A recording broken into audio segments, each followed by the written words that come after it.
Welcome back, everyone, to the Wizard of Radical Self-Respect. My name's Jared Mello, and I'm the Shepherd of Black Sheep. To my right here, my buddy Shadow the Night Owl. He's the spirit animal of the channel. All of the support for the channel helps me to pay for Shadow the Night Owl's soy-free Hootie snacks. He is very hormone and testosterone conscious. And in this episode, what we're going to do is go over the cruise ship homicide. And there's some wild news about this today. The stepbrother who is accused of killing his stepsister was not detained by a judge today, which I kind of think is wild. But somehow the judge thought he wasn't a flight risk. We're going to go over Brian Etten's video about it, and it goes over what the heck's going on with it, but it's interesting. So Brian, Danielle, Autumn, D, welcome back, everybody. Let's hop right into this Brian Etten production here. Also, on your way in, make sure you like this video too, because this is a new stream now. Hello there, Nanny. How are you? Shadow says hello to you all. Make sure you like this video, spank that like button, subscribe if you're not already subscribed. And as always, super chats, super stickers, and becoming a channel member or gifting channel memberships, great ways to support the channel. We had our members only live stream earlier tonight. As always, we had a blast in there. Hello there, Leanne. Welcome. Let's see. There we are. Let's see. Yes, Christy, we were. Regina, hello. Hello there, Rooster. Welcome back. All right, let's jump into this here.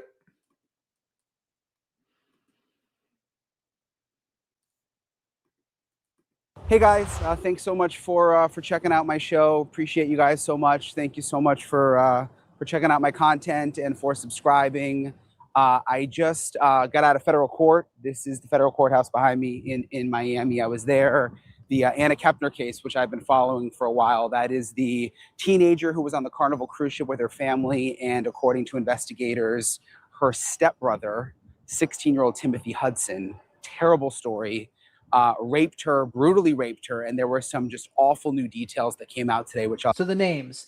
Timothy Hudson, he is the 16-year-old accused of doing this. Anna Kepner, she's the stepsister that's been SA'd and killed.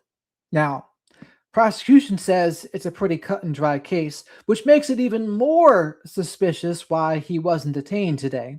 But that's what we're going to break down here. The defense is trying to cause some reasonable doubt, as is their job to do. But let's see what we agree with here.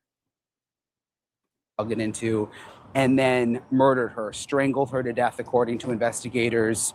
And again, just new details today that were terrible. I mean, apparently it took 3 to 5 minutes for her to die as he was strangling her. And what is shocking is that he is still free. I thought that he would walk into court today and that he wouldn't walk out because the charges and the allegations are so horrific. But he walked back out free to go back home with his uncle, which I'm going to explain the reasoning that the judge gave, and I'm going to explain all of the new details that came out in court. I was just up there. I had to take all handwritten notes because they don't allow phones in federal court. At least they didn't for me.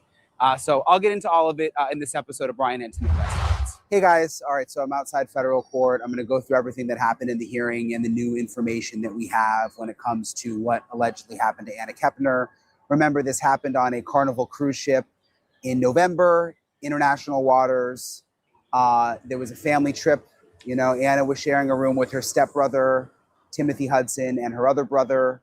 And according to investigators, and it's the FBI that investigated, her stepbrother, 16-year-old Timothy, raped her. And some of the details are just awful, which I'll get into in a second, and then strangled her to death and hid her under the bed, wrapped her in a blanket, covered her in life jackets, and actually went to sleep in the room with the other brother. The other brother didn't even know that the dead sister was hidden under the bed. I mean, it's horrific. And there's been a lot of outrage because how is this suspect still free? Look, he is 16 years old and he was initially charged as a juvenile, but he has since been charged as an adult. It was changed. He is now being treated as an adult in the federal system.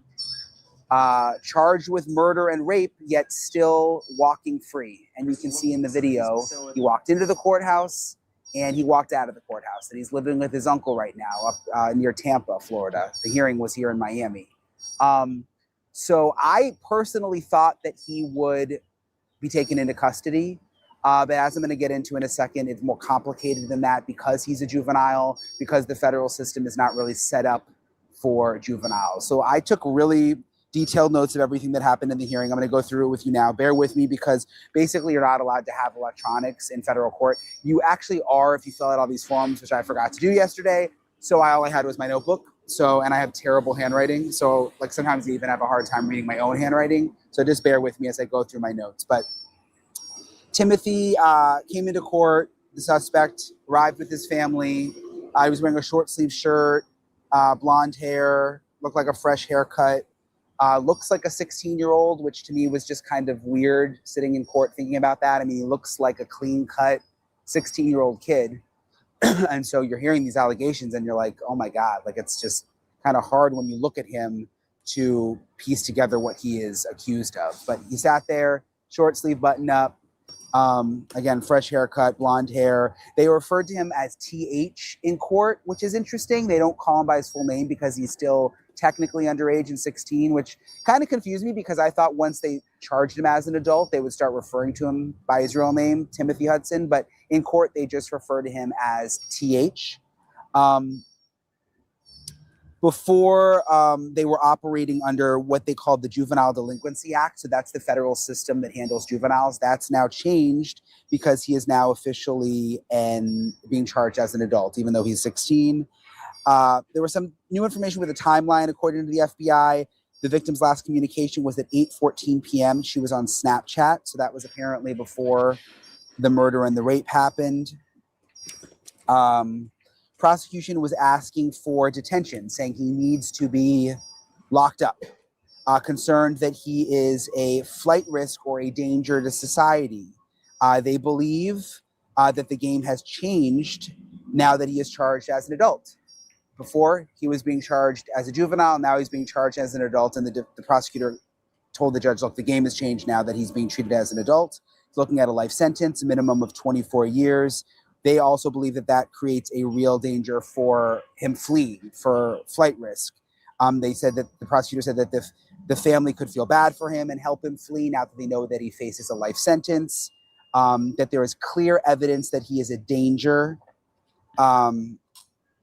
that he, again, raped his stepsister. And I don't even want to say some of this stuff like in this episode, but it was brutal. And they described the rape, the alleged rape, that her underwear was shoved inside her. They said that his DNA was found inside her that connected him to her. Yes, and a warning for the graphic material you'll hear.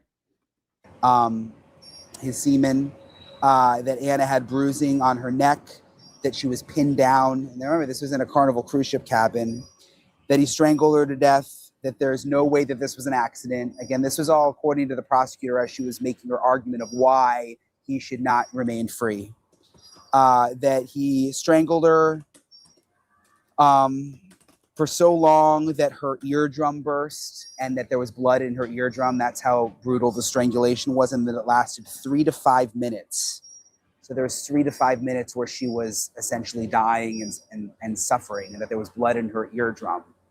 It's just horrific to think about. But I struggle with whether to share some of these details, but this is what was said in court. And I think for people following the story, you need to know the details. And it's also important when you consider that this kid walked out of court. So I want to share these things with you, even though I know it's kind of rough. Surveillance video, the prosecutor said, shows that this is not a whodunit because it shows him entering the cabin, shows her entering the cabin, and then she ends up dead. And there's no one else that could have done it because there is a surveillance. And that makes it seem pretty cut and dry, right? Doesn't seem like a question of guilt in this case. If there's footage of him going in, they're both in there at the same time. Could have been nobody else. And that's just some wild ceiling theory, which I highly doubt. This seems like the most likely outcome. Occam's razor, he did it. Camera in the hallway of the cruise ship. This was new. So the prosecutor explained that Timothy tried to get rid of Anna Kepner's cell phone, that there was a ship employee who found the phone, that he took her phone and put it into a trash can on the ship, and that somehow through the routers in the ship, because the phone was connected to the Wi-Fi plan through the Carnival cruise ship, there was a staff member that was able to find her phone in the garbage. And so the prosecutor made the case that, look, he was trying to cover up what he did. Not only did he rape and murder her, but he tried to cover it up by hiding her phone because there was evidence on the phone. Surveillance video showed who committed this crime, DNA evidence, again, according to the prosecutor. She said he has no criminal history. He lives with his uncle, but he's allowed to visit his father and he works with his father. And just the fact that he's able to leave and work with his father and do all of this stuff out in society is a concern, the prosecutor said. He lives with 2 minors, she said, which she found to be especially concerning, considering these allegations. And she said, we don't know who the next person will be, who the next person he will be fixated on will be. So she made the allegation that he was fixated on his stepsister, that he had no criminal history, but became fixated on her and then apparently somehow snapped. Which I'm going to probably do a future episode with like a forensic psychologist, because how does someone just snap and do this? But apparently, according to the prosecutor, it's possible. Became fixated with Anna and then snapped and did this. She said he has ADHD. There was no sign that he was a danger before, and that's concerning. And then she said, used the phrase 0 to 60. He went 0 to 60. No sign as being a danger before, and then all of a sudden rapes and murders someone. And that's why he is such a danger to society, she said. 0 to 60 is how she described it. She said something about the boyfriend, Anna's ex-boyfriend or boyfriend, saw the stepbrother trying to get into Anna's bed at one point and let the family know. And she basically was making the point, the prosecutor, that the family should have never let them share a cabin together in the first place. That they were just trying to save money, but they should have never shared a cabin, that there were warning signs there in some regard. That was at least the vibe I was getting from the prosecutor.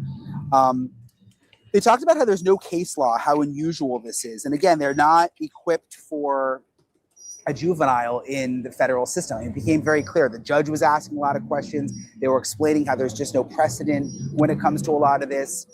They don't typically try juveniles in federal court. And normally when there is a juvenile case like this, they will hand it over to the state court because the state court has a juvenile system. They have juvenile detention centers. They are used to trying juveniles. And that is what it seems like the federal system would prefer to do. But the issue in this case is that this happened in international waters on a cruise ship. So there is no state to hand the case over to. So they are stuck with it, trying to sort it out. And that came up over and over again, that this is a unique situation, that there's no case law, that it is unusual, and that was one of the reasons it seemed. I mean, the judge even said at one point that he would have had Timothy in custody from the beginning if he was an adult, but it's more unusual because he's a juvenile. So after the prosecution made her case of like, he definitely needs to be locked up, he's dangerous, he could flee, no question, this, I hate to say kid, but this teenager needs to go behind bars. Then the defense made their case saying, look, he said, the defense attorney said, it's a circumstantial case with a theory that has a lot of gaps in it, kept saying that it's very circumstantial, that he had no issues before, that he's complied since he's been out on bond, that he's been to all of his court appearances, his uncle has been keeping a close eye on him, that he hasn't tried to run in the past, there's no risk of flight, he surrendered himself from the beginning. He doesn't have a driver's license, he said, so how could he flee if he doesn't have a driver's license? He doesn't have a car, so how could he flee if he doesn't have a car? And he said that the uncle and the father are willing to co-sign on the bond, so they were willing to guarantee that he will not flee and that he will follow the rules. And he kept saying, the defense attorney, I have serious doubts about the case, and he kept saying that there were gaps in the case. And the judge tried to get him to elaborate at one point, and he just said, look, I'm not going to try the case here, but there are gaps. And just thinking back to what the prosecutor said, again, we don't know all the details, but she says there's DNA clearly connecting him to the rape, and that the surveillance video shows he was the only one in the room when Anna Kepner was strangled to death. So I don't know what gaps the defense attorney is talking about, but look, we haven't heard all the evidence yet. If this goes to trial, we'll find out. But he kept saying that there were gaps. The judge kept pushing back, saying, look, this doesn't seem all that circumstantial. The defense questioned whether the sex was consensual, which is kind of interesting. But again, remember, the prosecutor said that Anna's underwear was up inside her and that it was clearly, bruises from strangulation, that it was clearly not consensual. And he said, the defense said that this case is riddled with assumptions. And he proposed a personal surety bond with a GPS monitor. And of course, he's just doing what a defense lawyer is going to do, but trying to create a reasonable doubt. I'd struggle to see it, though, if I'm on the jury in this trial. And as always, please remember to like the video because likes are free. Subscribe to the channel if you're not already. Say hello to the flock of black sheep in the live chat. And super chats, super stickers, and becoming a channel member or gifting memberships. Great ways to support the channel. They help me pay for Shadow the Night Owl soy-free hoodie snacks. Again, where the uncle and the dad would sign off. And sorry, again, my handwriting is terrible. So then the judge started speaking when he started to make his decision and said he wants to know whether there is an open, is there an option closer to the family in terms of if he was going to put him away, could he put him away closer to his family where he lives near Tampa? He asked the marshals to do an inquiry basically into the local, state, and county level juvenile detention centers. Because remember, those aren't run by the federal government. He wants the Marshal Service to look into some of those and get back to him because he has to make sure that they fit within the federal guidelines. Remember, the federal system has certain guidelines for prisons and the way people are housed. So the judge asked the U.S. Marshal Service to look into some of these facilities and then get back to him, and ultimately decided that he was going to let Timothy walk free again. So Timothy walked into court today and he walked out. And we all chased him with our cameras. We tried to ask him questions. He obviously didn't respond. He was surrounded by family and attorneys. He got into an SUV that was waiting. But I think a lot of people were shocked thinking that Timothy would be locked up today. There was the option of putting him in the regular adult jail while they figured out what juvenile. I could tell you what, if he doesn't get life in prison without parole, if not worse, people will lose their absolute minds. Facility to move him to. But the judge opted not to do that, said that he will remain on home detention with his uncle, that he'll be electronically monitored, that he's not allowed to leave the house. That was a little confusing. At one point, he said he wasn't allowed to leave the house, but then I think he just has to be with his uncle at all times. So I think if his uncle leaves, maybe he's allowed to go with him. But at the end of the day, he's free. He's back in his uncle's house. Though the judge did say he's going to elicit a report from the U.S. Marshals about the different facilities that Timothy could be housed in, juvenile detention facilities. And he asked for that report. And it seems he's going to look at that and then make a final decision. So doesn't mean that Timothy Hudson is going to remain free forever, but at least for now, he is going to go back to his uncle's house, which again shocked a lot of people. I mean, the allegations are just so serious. And the judge even said flat out, if this was an adult, I would have said no bond from the beginning. I would have kept him in jail, but because he's a juvenile, the circumstances are different. So that was the latest. Let me make sure I didn't miss anything. That was really the latest from court. There were, like I said, a couple added on restrictions: must stay home with his uncle, will allow him. So that's really all it is. The judge said it's because he's a kid. Even though they're trying him as an adult, that's the only reason why he's not detained. If he was an adult, he'd be detained. Interesting logic here. Kind of gives you your spidey sense starts tingling in this case, and you wonder, I wonder if justice will be served on this one, or are they kind of sowing the seeds for a little bit of a gentle landing here in terms of the sentence? I don't know. What do you think out there, folks? Is he sowing the seeds for being lenient in this case? Press 1 if you think he might be doing that, this judge. Press 2 if no. It's just because he's a kid and he's going to get prosecuted to the full extent of the law and the consequences will fit the crime. Press 2 if you think that. Press 1 if you're not so sure. Yeah, basically the same restrictions he was under to begin with while he waits for this inquiry by the marshal. So that was really the latest. My buddy Ben Ashford, who you guys have seen on my show before. He works for the Daily Mail. He was also in court, and he's like a real expert on this case. I've been following it since the beginning, but he's been to like literally every hearing and knows the case inside and out. So I am going to leave court and go meet up with Ben and get his take on some things. And he also has some new information. And I want you guys to hear from him. So I'm going to pick it up with Ben in a second. All right. So I'm joined now by Ben in his car, who was also at the hearing, who's been covering the Anna Kepner story really since the beginning. You've been to like all the hearings, you know, the families. Yep. What was your reaction to the decision that he walked? I mean, I personally wasn't expecting him to walk out.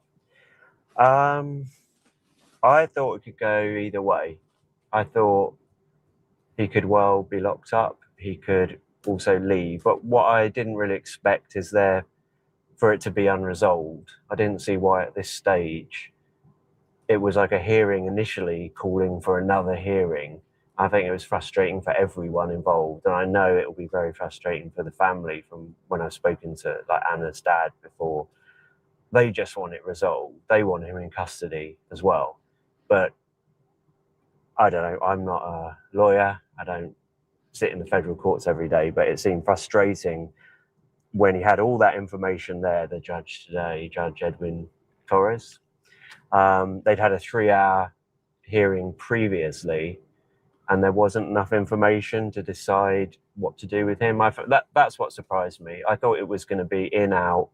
We would have minimal information, which has been the trend throughout the process, and they would basically announce a decision that they had made almost behind closed doors. It was the opposite. We turned up and the judge was almost asking the lawyers, what am I here to do? Oh, I've never really reviewed one of my own decisions before.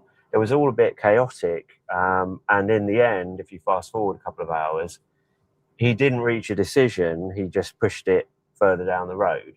So he didn't say he wouldn't put Timothy in custody. He said, of course, that he wanted to know if there was a juvenile facility, an appropriate facility for a juvenile, a state facility that he could be housed in that was closer to his family in Hernando County. Because he said, even though he's been prosecuted as an adult now, the statutes, the federal law means you still have to be cognizant of the boy's age and his needs. So he can't be with adult prisoners. The flock of black sheep wants to send Mavs some good vibes, as does Shadow too. There are some supplements that can help with anxiety, things like niacinamide, which is vitamin B3, or a GABA supplement. And this is in lieu of prescription drugs, but just something to try. Deep breathing can help. Meditation could possibly help. Spending time with your pets or dogs can help. All of it can help. Shadow and I are all for whatever helps each person. He can't be held in solitary confinement. So if you think about that, if you send him to an adult jail and you put him in a part of the jail that didn't include adults, that might amount to solitary confinement. So he needs to be in a proper juvenile facility around other juveniles where he can be let out of his cell, where he's got access to education. And they contract it out to the state of Florida. They had lined up a facility in Miami. I think they said there was a choice of 2 in Miami. And then they asked the defense lawyer, the federal public defender, and he basically said, well, if you are going to lock him up, it's probably better for me if it's in Miami because I need access to my client. And then the judge said, well, actually, I think he needs regular visits from his family, and therefore he needs to be up in north central Florida. And he asked the US Marshal Service to go away and do a fact-finding mission and to see if there is an appropriate facility for him, when they had already done all that and said there's a place for him in Miami. So that's where we're at. So one would presume that there will now be another hearing, and they'll come back and they'll say, okay, the US Marshal Service said you can put him in this place, I don't know, in Hillsborough County or Tampa or whatever. And then they'll have the same argument, and you would imagine at that point the judge will be satisfied and he'll put him in custody.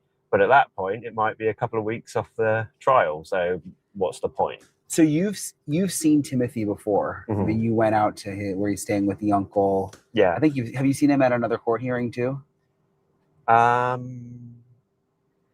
No, we saw him go into a closed door court hearing. Okay. So that's the first time we've seen him. We've sat in a court. But you've seen him outside before. I've seen him outside in the place where he is now under house arrest. So what did you think of him? I'll tell you what I thought first. I mean, he looks like a boy. I mean, he's a 16-year-old kid. Yeah. He seemed like he wasn't really paying that close of attention. Like I noticed he was kind of like playing with his lips at one point. Like I don't think he was like really focused in. It's hard to imagine. The allegations are terrible, but like, what did you think what did you make of him? The first time I saw him, I thought, wow, he's a little scrawny pipsqueak. You know, I thought, I'm not disputing the evidence or the charges or saying whether he's guilty of anything. I wondered that such a scrawny little kid could overpower anyone. I mean, he's not big. He's very slender. He's small. I would say for 16, he looks maybe more like 14, 15. And to me, just looked like a rabbit in the headlines today. In the headlights, he was just sat in court, staring forward quietly. He blew his nose a few times. I don't think he was crying. I think he probably had a cold or something. But I didn't really see any emotion. I just saw him staring dead ahead, very deadpan. I don't think I don't get the sense that he really quite understands what's going on or how serious it is. I think you're right. I think that's part of the problem. I think I mean, when you're 16, your frontal lobe in your brain isn't fully developed. So in a way, he might not understand it, but that doesn't change how the court of law is going to work. I spoke to him, he just sort of stared at me blankly. I'm going to sound ridiculous, but that's kind of what happens when you go up to a boy and ask them a question. Yeah. I don't know. You get that sort of answer. And it was like that. It was he's the same age as my nephew, and he's about the same size as my nephew. And that's a shuddering thought of someone that it just goes to show, someone who's so young and underdeveloped is in this situation. Like, how did he, if he did those things, their allegations, where did that come from in such a young child? Well, but I mean, and he's obviously innocent until proven guilty, but the prosecutor laid it out. I mean, the surveillance video, he's the only one who went in the room. Yep. His semen was found inside her. He tried, which was new. I hadn't heard this about the phone. He tried to get rid of the phone. Yeah. Which I thought that was actually very interesting. So, I mean, considering those things, it seems like a cut and dry case of guilty. But we'll see. We'll see what kind of rabbits the defense pulls out of their hat here. That he got it into a trash can and that they used the Wi-Fi router to find the phone. I had actually heard that. A long time ago, I'd heard that, and I wasn't really able to stand it up, so I didn't publish it. And what I thought at the time was, if you're on a cruise ship and you might have a balcony, I don't think they had a balcony, but if you want to dispose of a phone and you're on a cruise ship, you just go out on deck and you throw it over the side of the boat. Why on earth would you put it in a trash can? Well, the answer is, if you're 16 and you're stupid, you might do that, allegedly. So perhaps, I mean, the obvious thing is to drop it over the side of the ship, but he didn't do that. And I thought that this just sounds crazy that he just put it in a trash can, allegedly, if that's what he did. They talked about him he lives with the uncle, but also two minors. Do you know anything about, are there other kids there? I know there's at least one child, and it did say, it referred to plural children in the filing. So yeah, there could be, I'd seen like a social media picture of the uncle with a child, and it might have been a few years old, so they might have another child, but I don't know the ages of their children. It is kind of shocking that someone accused of murder and rape, and even the details of him strangling her and her basically dying for 3 to 5 minutes, and the blood in her eardrums. I mean, all of the details were awful, and you're looking at the 16-year-old thinking like, oh my God, he's accused of this. But I still am having a hard time with like him being able to leave be free essentially and in the same house as two minors? Like, I'm surprised the judge isn't more worried about that. Well, I think what happened was almost immediately he was placed in that house.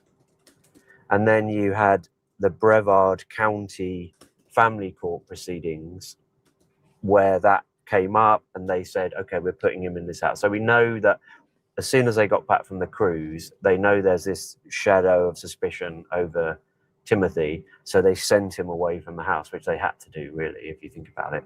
And he's been there ever since. So he's been there for a long time now, and there's never been any issue.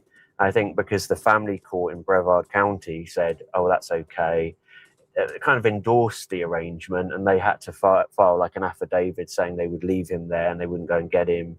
And then this judge inherits the case, and he's a boy, and I think it's the Juvenile Delinquency Act. They pointed this out in court today.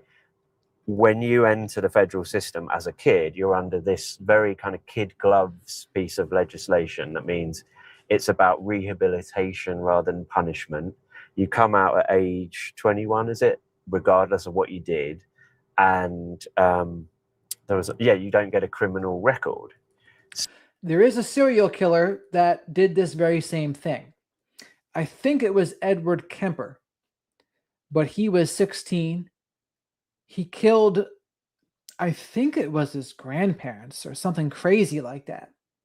And since he was so young, they let him out under this kind of thing he's talking about, only for him to become even worse of a serial killer later. So hopefully they learned their lesson about that. I'll look up the specifics about that in a second. So that was the framework in which he came into the court system. So under that law, they let him spend the past 3 months with his uncle. So when they got into court today, even though it's the Bail Reform Act, which is a much tougher act, because now he's an adult, the juvenile legislation doesn't apply. He's an adult now. But this was the argument that there's so much water under the bridge now. So if someone kills someone on a Saturday night and they're in court on Monday, they don't know what they're going to do. So they lock them out of an abundance of caution. But they were making the point in court that, well, he's been there for 3 months. He hasn't done anything wrong. There hasn't been any incidents. He's with responsible adults. He can't get away. He doesn't have a driving license or a car. So they were kind of just saying, well, let's just keep the status quo. So they did have this body of evidence, I guess, in which he hadn't done something wrong or offended. Of course, the prosecution is saying if he did something allegedly like that on the boat, he could lash out at any moment. So, all common decency and common sense means you lock him away from people, so there's no chance he can do that again. So, as I say, it was a complicated one because he'd already been there for some time, and the trial isn't that far off now. Yeah, it's September. So it's interesting. Like, you've covered a lot of court hearings. I've covered a lot of court hearings. It's pretty rare to go into something where you have a federal magistrate saying that it's almost an unprecedented situation or one that they don't even really know what to do or understand. Like, I can't remember I've ever been in a federal courtroom where that has happened, because typically they would hand off a case like this to the state if it happened in the state, but it happened in international waters. Like, they're really stuck with this with this situation with the juvenile. That you can tell they don't know what to do. I kind of felt at times it felt like brainstorming. Like the judge would sort of dust off okay, what about number 61295 statute, and then they'd kind of look at it and be like, I think what this means is when he's already in custody, you have to take into account X, Y, Z. But if he's not already, and they were kind of like, they weren't making it up as they were going along, but they were sort of looking at the statutes and thinking, right, how do we actually deal with this? And even when we first walked in there, the judge was kind of like, what exactly are you asking me for today? The first 5 minutes was a bit surreal. He's like, are you asking me to actually make a decision today, or you're asking for a hearing? Yeah, so that's what it was. I was correct. Serial killer Edmund Kemper murdered his grandparents at age 15 and was committed to a California state psychiatric hospital. He was released on parole at age 21. After his release, he went on a killing spree between 1972 and 1973, murdering and mutilating 6 college students, his mother, and her friend. So 8. And he still gets parole chances. He was most recently, 2024, up for parole. 2031 is his next one. At a later date for a decision. Like, I've never really. He said I don't normally reverse my own rulings. I normally get them right the first time. Something like that, didn't he? He kind of laughed, and there was a weird atmosphere because then you've got a boy accused. Yeah, You got a boy accused of murder sat in the front row, and everyone there is thinking, are you going to lock him up or not? You know, get to the substance, get to the matter. We know why we're here. And they were talking about even the you know, Star admin Wars, almost. and even the dude when Star Wars do you remember versus Star Trek. Yeah, so the prosecutor kept saying because he was charged as a juvenile under the Juvenile Delinquency Act, and then it changed to him being charged as an adult. But she kept making the analogy of like Star Wars versus Star Trek. We've gone from Star Wars to Star Trek. But she said it like 5 or 6 times. Yeah. And it was just kind of like it was a very clunky analogy. Yeah. You couldn't work out which was which and what the significance was. But and this is also like right after you heard about like the brutality of what happened, and then it's kind of like it was an interesting hearing. Like it was. I thought it was going to take 15 minutes. Yeah. It took several hours. At the end of the day, I did not. But this has been secretive from the start, and they have sealed everything the instant it's been entered into the record. And yet, the prosecutor today, she just said, "Right, okay, this is what happened. Yeah. This happened. He did this. He did that," and she almost like opened the entire case. I was very. I mean, we were kind of joking about her Star Wars analogies, but I was impressed with her overall. I mean, she gave a very convincing. He even the judge said, "You've done really well. You presented a very compelling case, but I just want to see if you can find him somewhere closer to his home." What and just real quick, like the family dynamic for people watching, because this is her stepbrother, and we know Anna's dad has said to you that he didn't want him to be free, and is obviously upset about the whole thing. But like, what is the family dynamic? Well, you can imagine it's a very awkward one. Yeah. So you've got to feel for that guy, Christopher, you know, like talk about being between a rock and a hard place. So my understanding is Christopher is the father. Kepner is Anna's dad. Is Anna's dad, okay. And so he lives with Chantel Hudson, Timothy's mother, who hasn't been at court. He was brought to court today by his father, Thomas Hudson. So, and he's living with Thomas's brother. So Chantel, as far as I can see, is basically fully supporting Christopher. She has never come out solo and said anything derogatory about her son. Now I got a super chat here from Brian. Jared, you should lower minimum gift. The thing is, YouTube, I think, takes like 30 to 40% of these anyway. So I don't know if it even allows you to do too much lower. Maybe 99 cents, maybe. But thank you for the super chat, Brian.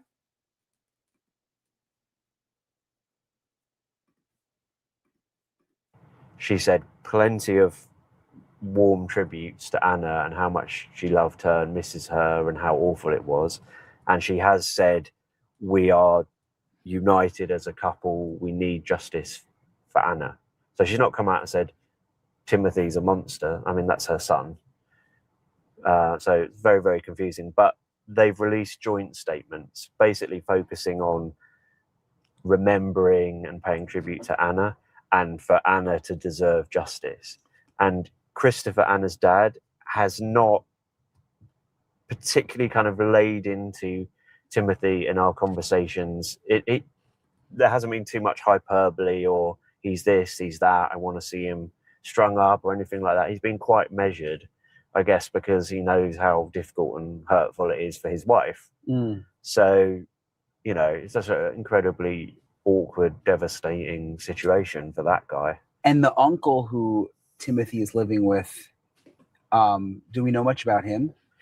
I think he's a law-abiding guy. He's an ex-serviceman. He lives in quite a remote area. He's married, happily married.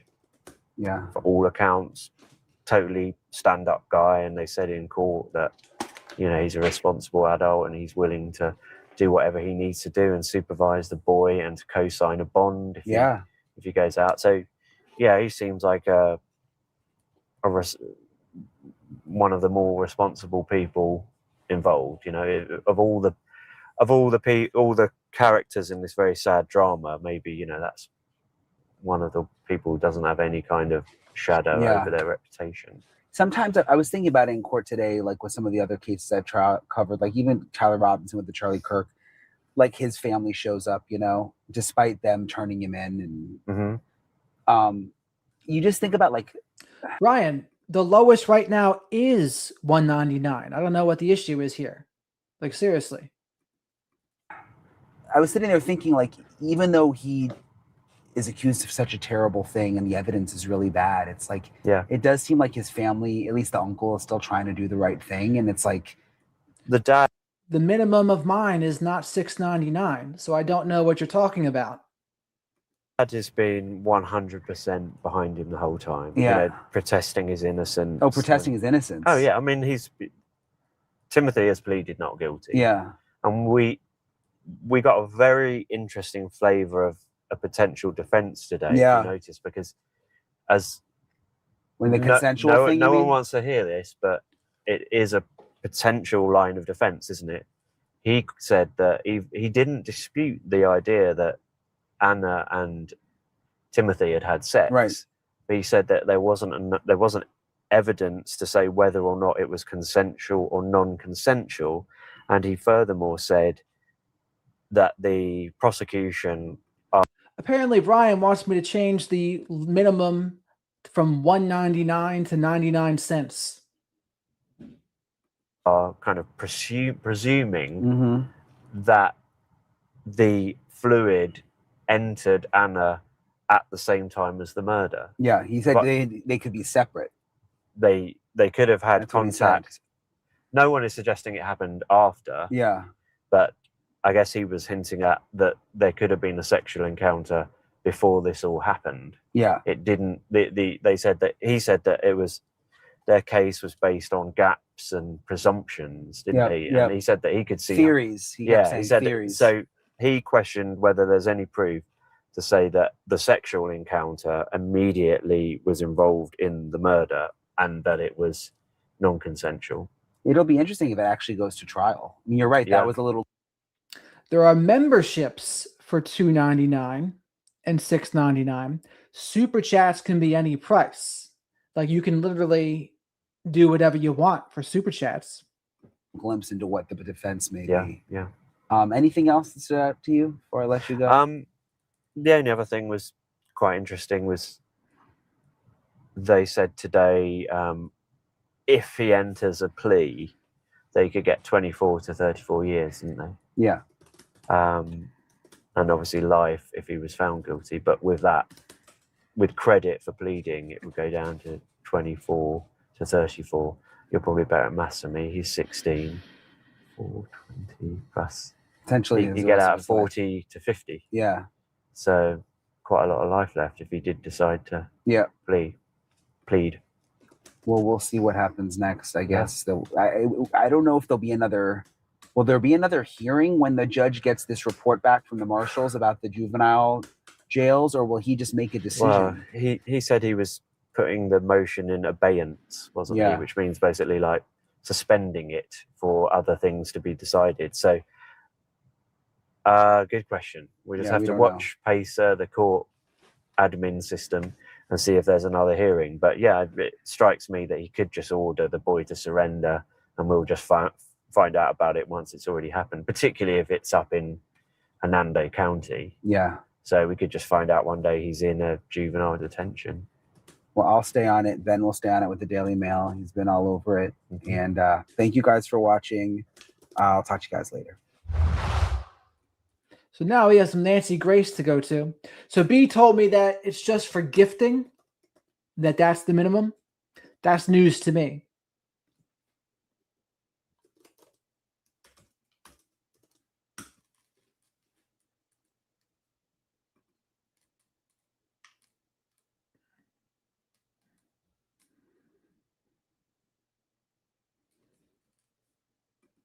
The so-called cruise ship girl, teen Anna Kepner's dad says, I found her cold, naked body stuffed under a bunk. Her own dad pulls his daughter's dead body from under a bunk on the cruise line. Now he vows he will not sit through testimony. His mind, his heart, and his soul cannot go back to that room where his daughter was murdered. Good evening. I'm Nancy Grace. This is Crime Stories. I want to thank you for being with us.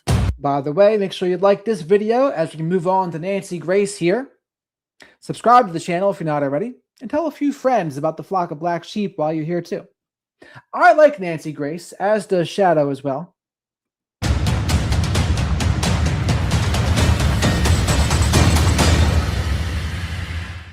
The last thing she saw, about that far away from her face, is her own stepbrother as he strangled her dead. The little brother heard fighting, heard screaming. Whatever happened, it was very violent. And then the next morning, it's 9 o'clock, everyone's eating buffet, and all of a sudden, where's Anna? Seriously? And yet the alleged killer is still walking free. Straight out to Michelle Spitzer, joining us out of Melbourne, Florida, Florida News investigative reporter for USA Today. Michelle, thank you for being with us. Michelle, where is the alleged killer? This after her father says, I can't possibly take my mind back to that room again. Right now, he is with a relative, an uncle in another part of Florida, another county, and there are attempts being made to get him in custody until the trial. Robert Crispin joining us now, private investigator at Crispin Special Investigations, former federal task force officer, U.S. Department of Justice, DEA, Miami field office. It goes on and on and on at crispinsinvestigations.com. But this is Florida, his jurisdiction, and he is joining us right there where that cruise ship took off but came back with Anna Kepner dead. Robert Crispin, you hear what the dad is saying. He refuses to go back into that courtroom, to go into the courtroom and revisit that room again in his mind, his heart, his soul, where he found his daughter. So what do you guys think about that? What would you, if you're a dad and your daughter was murdered, would you not go to the court proceedings? What would you do? I mean, clearly this is a situation no one wants to ever be in ever, right? But what would you do? Would you go to court? Would you do what he says he's going to do? Not go to court? I think most people do go to court, like probably 90 something out of 100, 99 out of 100 do, just for their loved one's sake, right? But what would you do? Stuffed under a bed, cold to the touch and naked. Do you blame him? Listen, I being a father, I don't want to ever have to deal with something like that.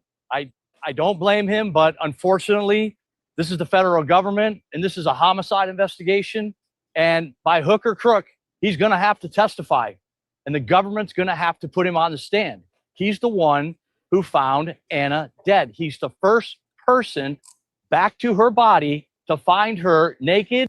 I mean, is it me or does she look so much younger than 18 to me? Wrapped in the blanket and covered in life jackets and finding her lifeless, cold, no pulse body. You don't get to not testify.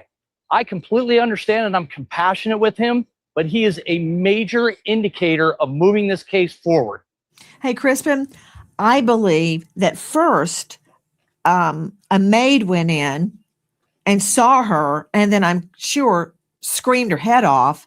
And then the dad went in and pulled her out. He touched the body. And that's kind of thing you never get over ever for the rest of your life. And we just heard Michelle Spitzer state from USA Today, Robert, that the alleged perp is walking free even now. Now, Robert, you've been there on location over and over and over, but this is what's happening right now. And I'm going to get Michelle Spitzer to back me up on this. The perp is living in a residential home. Can I see Crispin? I want to get his reaction to this. He's not in jail. He's walking free. Now, this little girl, Anna Kepner, had been afraid of him for a really long time. And I'm going to play back to you what her then boyfriend said about how this perp had crawled on top of her before. And she was afraid. And she voiced that concern. And the boyfriend and his dad told the parents, but there's more. This is a pattern, because tonight, Crispin, we are learning that the little brother, the one that was banned from the room so Anna could be and killed, that little brother, we are now learning, Crispin, that there are reports the little brother went to the mom, the stepmom and the dad, and told them something's happening, something's wrong. And nobody did anything, Crispin, nothing. So, They yeah. could have saved So, her yeah, so- life if this account is true, Crispin. So if it's true, Nancy, and there is some banter that happened, and there is a superseding indictment that is potentially coming down the road, there were multiple indicators that we've learned through this story, Nancy, that this perpetrator, the killer, had a problem. And a lot of people knew that. You ever hear the term see something, say something? That goes right down the line of what happened here. Anna's brother heard a heated argument between them in their cabin the night before Anna was found dead. He heard the stepbrother yelling at Anna, the sounds of furniture overturning, and screams from inside their room. You heard him yelling at her, like in a harmful way, of like, shut the hell up and stuff like that. This dude's like a 40-year-old, 16-year-old, the bowl hauler. Like something was like banging around and stuff, and like the chairs were getting thrown around in the room.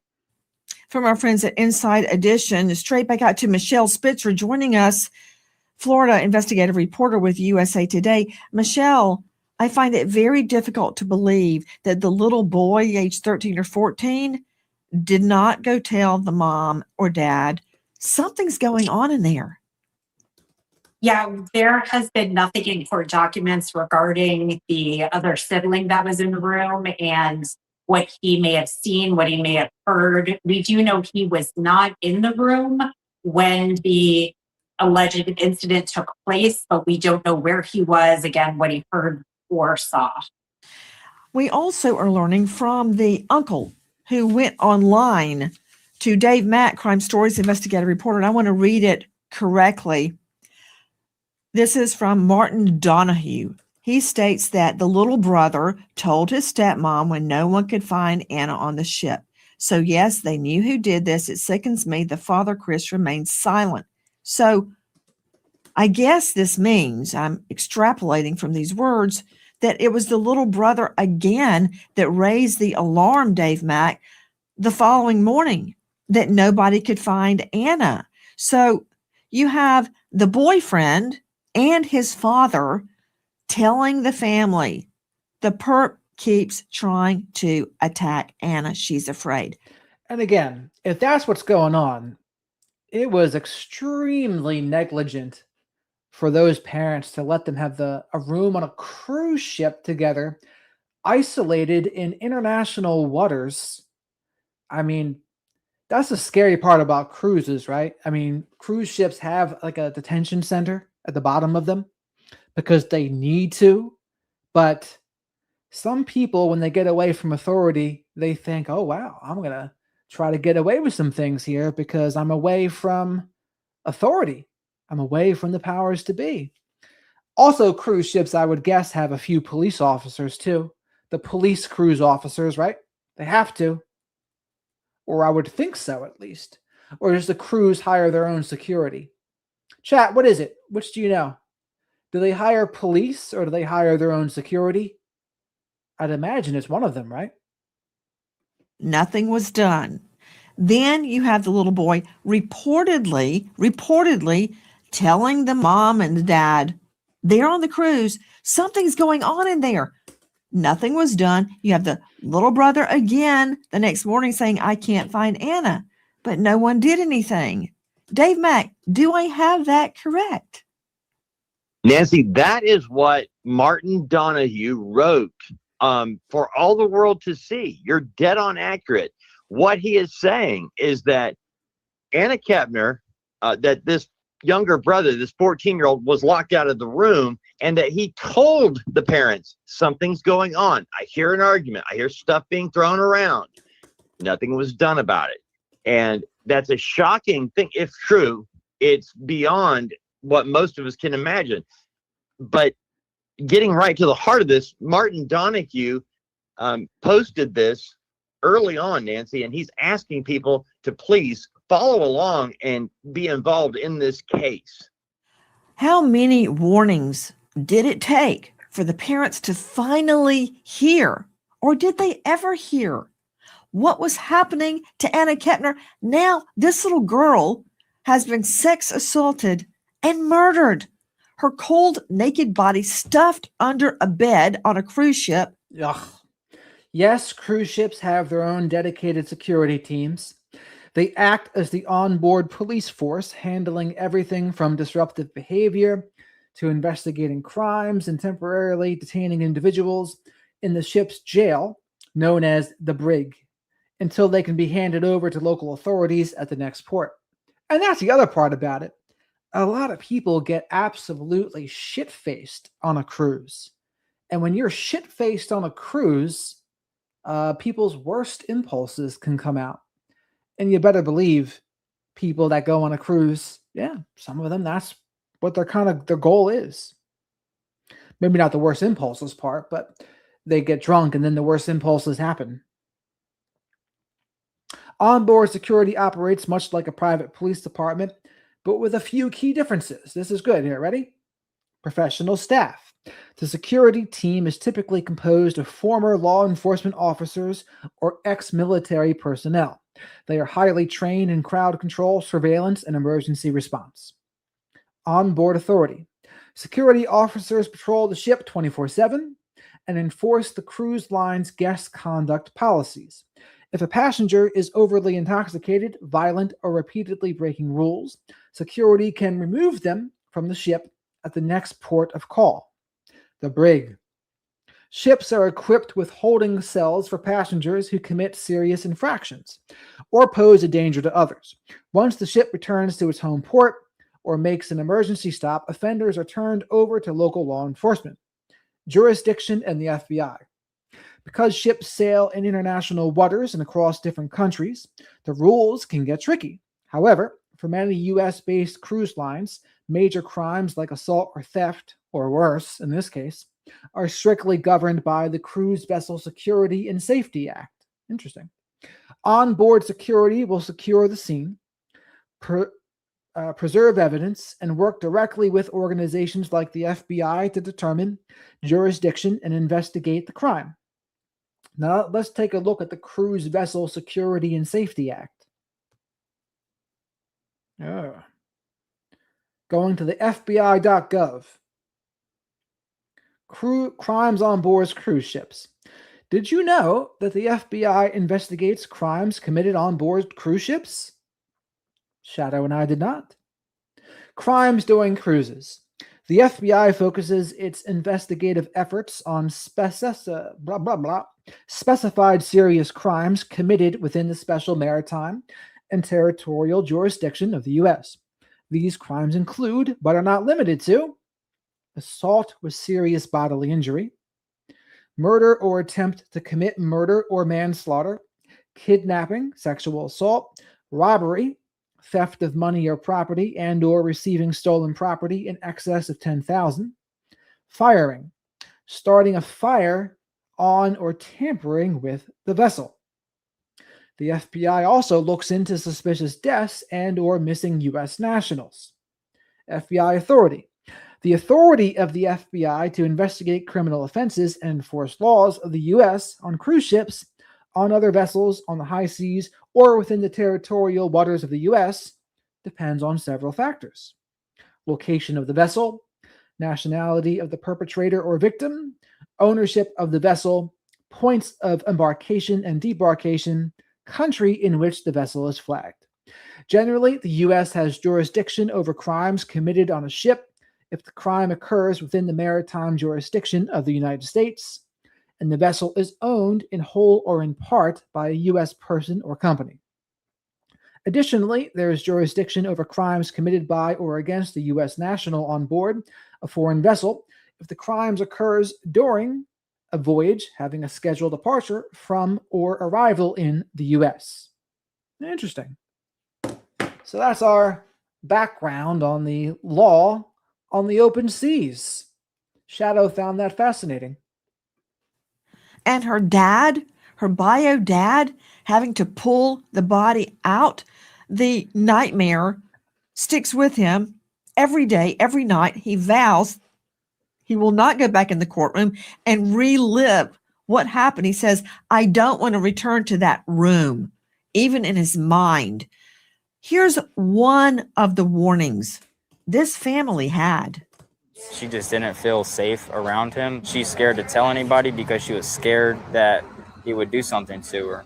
Joshua, too, says Anna's close relationship with her stepbrother was one-sided. The 16-year-old is obsessed with Anna and made her uncomfortable with romantic advances. He once even caught him trying to climb into Anna's bed while the two were on FaceTime, Anna already asleep. He says, Dad, I tried to tell the parents that this was happening, and they didn't want to believe me. He's like infatuated, attracted to her like crazy. He's always wanted to date. Chris doesn't realize it's his fault. This whole thing is his fault. If he would have taken the warnings that Anna's ex-boyfriend gave him, then she would still be here. So keep that in mind, Christopher. I blame you. That from our friends at Inside Edition. Well, where's his mother in all of this too, by the way? Doesn't his mother have something to say for herself? Because it's her son, is it not? I would say they're both to blame. I mean, do you think the father was told and then he didn't hear it? She didn't say anything? He didn't say anything to the mother? Like, oh, by the way, your son is attempting to do this, this, and this. Don't you think he would do that? And maybe the mother defended him? What do you think happened? Seems like there's more to it. I don't know. And Just Mom 1984 on TikTok. Let's hear what the boyfriend has to say in full. When I was on FaceTime with her and she was laying down and the brother tried to go on top of her. And you saw that? Yeah. And then, how did she react to that? I was like, what the hell are you doing in the room, you know? Then he got scared and like ran away. And I heard his footsteps like running through the house, you know, because he got caught. That was my first love. She was the best that ever happened to me. And I'd even walk to her work to see her, you know, for like 5-10 minutes. She complained about him being uncomfortable, or her being uncomfortable around him, because of the fact that he tried to go on top of her in the bed. And because of that, she tried to go and stay the night at her friend's house and to dodge the staying the night at her house. So upset she would try to go and stay at a friend's house overnight to get away from the stepbrother that ultimately, according to federal honestly, there seems like there has to be a massive communication breakdown here. I mean, honestly, if I have a daughter and I'm with a stepmother that has a woman, or I guess it would be a single mom, that has her own son that's doing this, it's like, I mean, that's pretty much a break-upable offense. It's like, what's going on here? Like, this person's either not living with us ever again, or we're done. That's pretty much how it would go. I mean, am I wrong here? Am I missing something? I think that's exactly how it would go. That's how I would handle it. It's like, if that's what your son's going to do to my daughter, you're out. You're out. And I wonder, maybe this guy's like a people pleaser or something, and he tried to say something to the mother, and the mother was like, "Oh no, my son would never do that." And if he's an idiot, he probably believed her. Prosecutors killed her.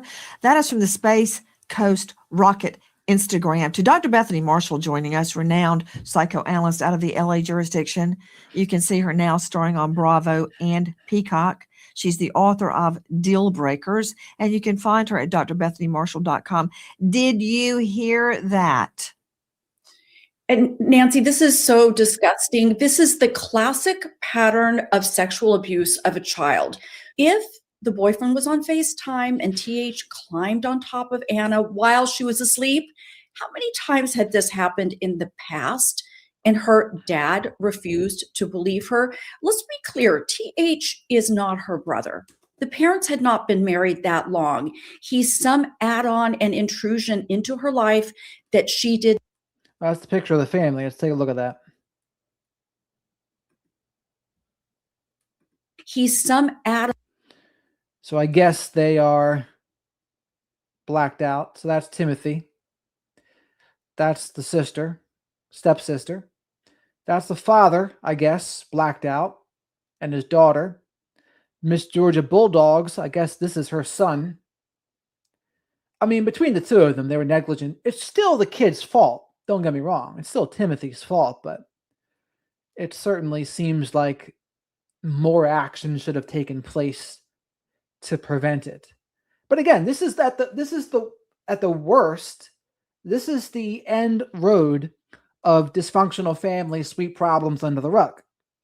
This is the end result of that in the worst cases. Oh, you sweep the problem under the rug because maybe you don't want to believe it. Or whoever, and I'm surprised the father didn't want to believe it though, right? Like, why would the father of the daughter not want to believe it? That doesn't make sense to me. I can see more why maybe the mother wouldn't want to believe her son was doing that, but it still doesn't make sense. Like, I don't know. But if you sweep problems under the rug, this is the worst case scenario. This is a problem that you should not sweep under the rug. You need to take action. And again, if you're tempted to sweep problems under the rug, you need to take action to protect your loved ones. Like, if you're the dad, you got to protect your daughter. Like, what the hell's wrong with you? On an intrusion into her life that she did not want. And Nancy, I do not believe for 1 second that Bio Dad is avoiding the court case because he's afraid of being re-traumatized. If he goes to... So tell me, who is the woman's father? Who is her father? Where's her father? Who is the parents of who? So Annie, you said it wrong. That's the bio dad and the stepmother. That's what I thought.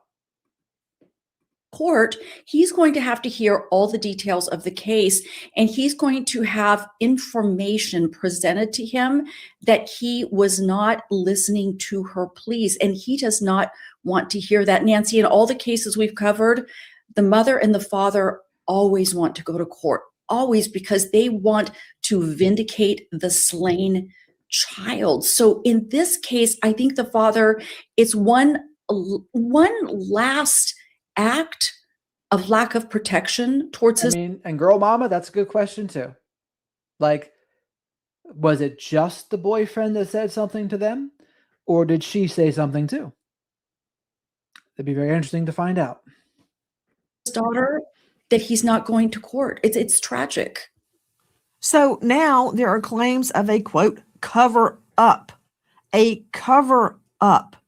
You know, Robert Crispin, you were saying earlier that while the dad doesn't want to testify, doesn't want to relive what happened, he's going to have to. And you're right. He will be called as a witness, and he will have to get up there and testify, and he will be cross-examined. But think about the strategy here, Crispin. I don't believe the defense is going to cross-examine him on why nothing was ever done to Anna because their client was the danger. How can they ask that question? Hey, how come you never protected your daughter from my client sitting over there? I don't think they'd touch that with a 10-foot pole. That's a good point raised there by Nancy, right? So what you would normally do in the defense, maybe, is try to deflect blame to the parents. But they're in quite the conundrum here, because if they do that, they're conceding that, yes, my client is so dangerous. What do? From a strictly removing yourself emotionally from the case, from a defense attorney's point, what do? How do you defend this? I don't know. I bet you Bruce Rivers, the criminal lawyer, would have something to say about it. No, but the government will. And him testifying, I feel, if he doesn't want to testify, and how many times have we seen this, Nancy, in homicide cases we've worked? He doesn't want to testify because if he is culpable of any part of this, where he should have intervened at any part of when it's all started, from the time he jumped in on top of her when they were. So the crazy part about all these these younger person killings is there's a lot of social media footage of them all, right? And you see them. That's one of the biggest differences, I think, from the 70s and the 80s and all the crimes that took place back then. Not nearly as much video footage, but with the present day cases, all sorts of social media coverage. And yeah, I mean, she's certainly a pretty girl. I think her braces are what makes her look even younger than what she is. On FaceTime, to the crews, to the information that they knew, he might walk himself right into an indictment. Hi guys, Nancy Grace here. Please join us on Crime Stories and stream it first on Fox One. When breaking crime news develops, we investigate it and bring it to you. Crime Stories with Nancy Grace. Stream it first on Fox One. I hope to see you there, and thank you, friend. Dr. Bethany, it breaks my heart to think that this little girl, a teen girl, just scrubbed in sunshine, never did anything wrong in her whole life, would try to go spend the night at other her friends' houses to get away from the stepbrother. Reminds me of another abuse case of mine, Nancy. A 12-year-old comes to treatment and her older brother is stalking her. It's a biological older brother. And because of that, this little girl's falling into a depression. She has to lock the bathroom door because he will break into the bathroom when she's trying to toilet or take a shower. He peers into her room at night. He has flashlights. Siblings can stalk another sibling. It is not that uncommon if we think of the psychodynamics of this family. But the fact is, you never, ever put a teenage boy in a room with a teenage girl. You just don't. And that's the part that seems just a little bit ridiculous, especially ones that are not related. And again, to emphasize, the ultimate guilt goes to the person that did it, Timothy, right? So he's like 99.9. But there is that 0.01 where everyone else that's in a situation like this, they should learn. Learn from their mistakes and don't ignore. Take action. Don't sweep the problems under the rug.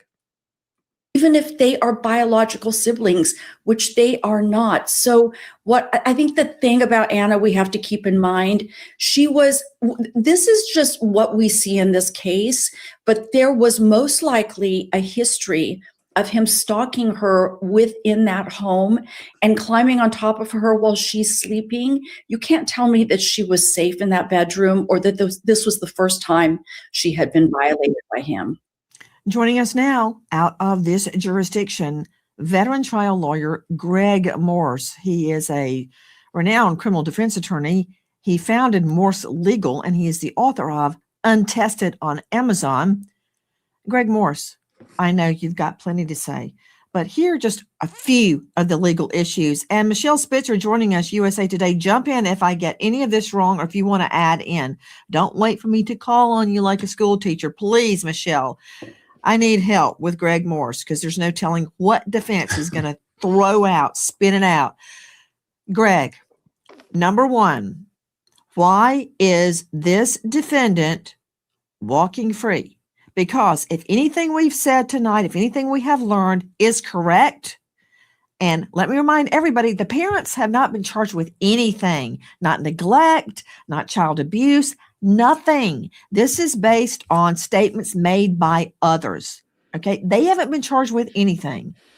If these statements are true, that means there was a pattern, Greg Morse, a pattern of the stepbrother attacking Anna and nobody doing anything about it. So, as Robert Crispin just told us, you see a pattern emerging. If it's true, can the parents be charged? What would the charges be? And if this pattern is true, why is he out free? If he has a history of attacks and stalking young girls, you don't think there are young girls in his neighborhood? There has to be right now. Well, first of all, why he's out is because under the Juvenile Detention Act, it's to offer the least restrictive means. The government sought only dangerousness, not risk of flight. Those are the two reasons that the court considers. So, he's on the monitor. He's with an uncle. So that's restrictive enough. He can be monitored if he leaves the house. So that's enough. Switching it over because he's charged as an adult and now having this pretrial release decided under the Bail Reform Act because he's charged as an adult really it's more procedural than substantive. There's no reason to revisit this other than the procedure changed. He should stay in the same position that he's at. The court's not going to learn anything new probably at the new bond hearing that I believe is coming up and the end of May 27th. So as far as the release, you can't just work backwards from a horrible crime and say he has to be locked up. This was a horrible thing. Every single person is presumed innocent until the state proves every single element beyond and to the exclusion of all reasonable doubt or the person pleads. So that's why he was released. These are restrictive means. He's monitored 24/7. If he goes outside that house, that monitor goes off, GPS signal, police are notified right away. So with regard to that, and the court should probably keep him in the same situation now because nothing's changed. As far as the family, you're right. I mean, you hear maybe they were arguing or there were problems and maybe the family wanted, hey, make this work, this new. Shadow wants me to remind you all to like the video because likes are free. Subscribe to the channel. Say hello to the flock of black sheep. Tell a friend or five about the flock of black sheep. And as always, the super chat, super stickers, and becoming a channel member or gifting channel memberships, great ways to support the channel. Shadow and I are very grateful for all of the support we've gotten so far. Blended family, work it out, guys. That type of stuff. It's a long way to impute knowledge of a murder and to a family. And Anna was 18 years old. So she was an adult. So you don't have some type of child neglect or something to that effect here because she's an adult when this happened. The only thing. That kind of seems like a disingenuous argument, though. I mean, I get he's a defense person, but when you're 18 in this scenario, you're still basically the kids on a family trip, regardless of your technical age. Maybe they could go with some type of obstruction if they said something to law enforcement and made statements, but you could say it, but it's the reality of it, Nancy. You want to convict everybody because they're arrested. Okay. We know how easy it is to arrest people. She's an adult. Show Anna Kepner again, please. She's wearing braces. She's still in high school. Sure. Okay, but she's 18. 18 is not an adult, Crispin. Can you drink at 18 in Florida? Florida's 21 years old. Oh, okay. So she's not even able to have, what do they have now? The White Claw, kind of alcohol, but Nancy. I mean, technically, like I said what I said, but at the same time, I'll always say, if you can go die in war, you should be able to do everything else.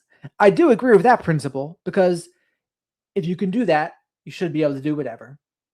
But at the same point, you can make the argument just as easily that, yeah, you probably shouldn't be able to die in war at 18, honestly. So, push it back. But I doubt they'll do that. Not really. She can't even have hard cider.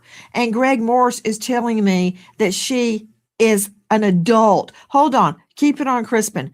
Crispin, number one, I got Morse on tape because he says the same thing every time. And when he runs out of defenses, he says, presumed innocent. He always throws that in at the end in case we forgot. But everything that he said is not answering the question. The question is, if what we're being told is true, there is a pattern of stalking and sex attack attempts. If that's true, he has a history. Why is he free in a neighborhood where there are young girls living around him? Well, I have a huge problem with him being out on bond, even with his GPS monitor, because, Nancy, as you get closer to trial and you meet with your defense team, you start to realize that your demise is very, very close and how strong the evidence is against you. And you start to become a caged animal and you realize, I'm out. I only have a short amount of time to either kill myself, that won't break our heart, however, or kill someone else and escape. I have a huge problem with him being out. I get that he's a youthful offender. I get it, but there are a lot of violent youthful offenders, which is why he's being charged as an adult. Trust me, the government knows about all this past with him, and you're going to see that that's going to come up at this next hearing. I'm going to be shocked if this judge doesn't pull that GPS and put him into custody. I mean, for Pete's sake, Crispin, it's a murder. This is not some little girl down at Walgreens stealing some eye makeup. This is... Yeah, I mean, considering this is Florida, that doesn't really... Florida is generally tough on crime. So this surprises me from this judge that he would do this. I think it was a he. But, I mean, Florida, they got no problems giving out the death penalty in Florida. They're probably not as tough on crime as Texas, but they're close. There's some pretty tough on crime sheriffs in Florida, so this all surprises me so far. Is a murder, and according to a superseding indictment, according to the state, he her and murdered her. Hold on. Dr. Priya Banerjee joining me. You know her well. She's a board-certified forensic pathologist. She's an anatomic pathologist. She's with Anchor Forensic Pathology Consulting. Dr. Priya, how does the state know this girl, this teen girl, was assaulted? How do we know that? And describe the injuries to Anna Kepner. For both girl moms, this is hard, but autopsy, we do sexual assault kits just like analogous to if she was living. We examine the area, look for any injuries, and take lots of swabs for DNA testing and microscopic exams, so looking under the microscope. So if this is a forcible, oftentimes we see bruising and tearing in that area, and that's really it's awful to see. There can be a lot of damage outside and inside. And there are special autopsy techniques that are very invasive, but allow us to really get a look at what the damage is. So it's a very complicated exam. Greg Morse, very quickly, explain what is a superseding indictment. So a superseding indictment is another indictment after the initial or preceding ones that simply sometimes adds charges, adds elements to it, but it's to add information to the preceding indictments that have already been issued. So it doesn't really, unless it's something incredibly significant, it doesn't change the timeline very much depending on what it is. But it's a new indictment in the same case with new information. You know, we saw that over and over in the Sean Combs case. They just kept getting more and more victims and more and more evidence, and there'd be a superseding and a superseding to the superseding, and so on and so on. That's an example.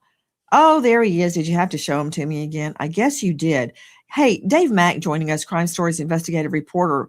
One thing of the many things that Morse said, and he's right, is this is a newly blended family. It's a very newly blended. That adds to it as well. Newly blended. is new. That adds to it.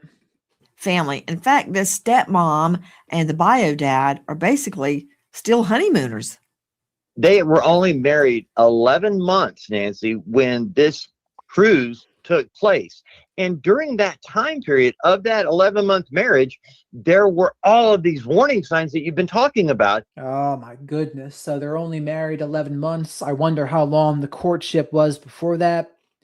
And imagine that you bring over some teenage dude and then your blended family now has like a pretty girl around your age. That's just freaking awful. It's bad news. Bad news bears. It's like the Brady Bunch, except minus the darkness, or with the darkness. Between Anna Kepner and her stepbrother. So the shocking fact that they, knowing all of this, put them in the same room on a cruise, and that the 14-year-old was locked out of that room, it just goes to a total dread of what Anna Kepner was going through on a day-by-day basis with this stepmom's brother. You know, it's amazing to me the way this is playing out. He is still out free. She's dead. Isn't it true, Michelle Spitzer, that her high school graduation, I hope you're listening, Greg Morse, claiming she's an adult. Her high school graduation just happened, and the dad, the bio dad, had to accept her diploma. What happened? That's right, Nancy. Her high school graduation was just held this past weekend, and her dad did go up and accept her diploma on her behalf. It was a very emotional moment. He wore butterflies on his shirt in honor of his daughter. It's a very small private school. There's only about 20 kids in the graduating class. The valedictorian spoke about Anna, spoke about what she meant to the class, how much she is missed. There was no mention about the suspect there, and it was all focused on Anna and how much she is missed. Michelle Spitzer, isn't it true that the siblings, this is from our friends at Good Morning America, isn't it true that these siblings set up her little senior table with all of her pictures and memorabilia? That is what I was told that family members did. I guess in some of these cases also, right? This case, Mackenzie's case, there's a lot of pretty crappy parents out there. So it would seem.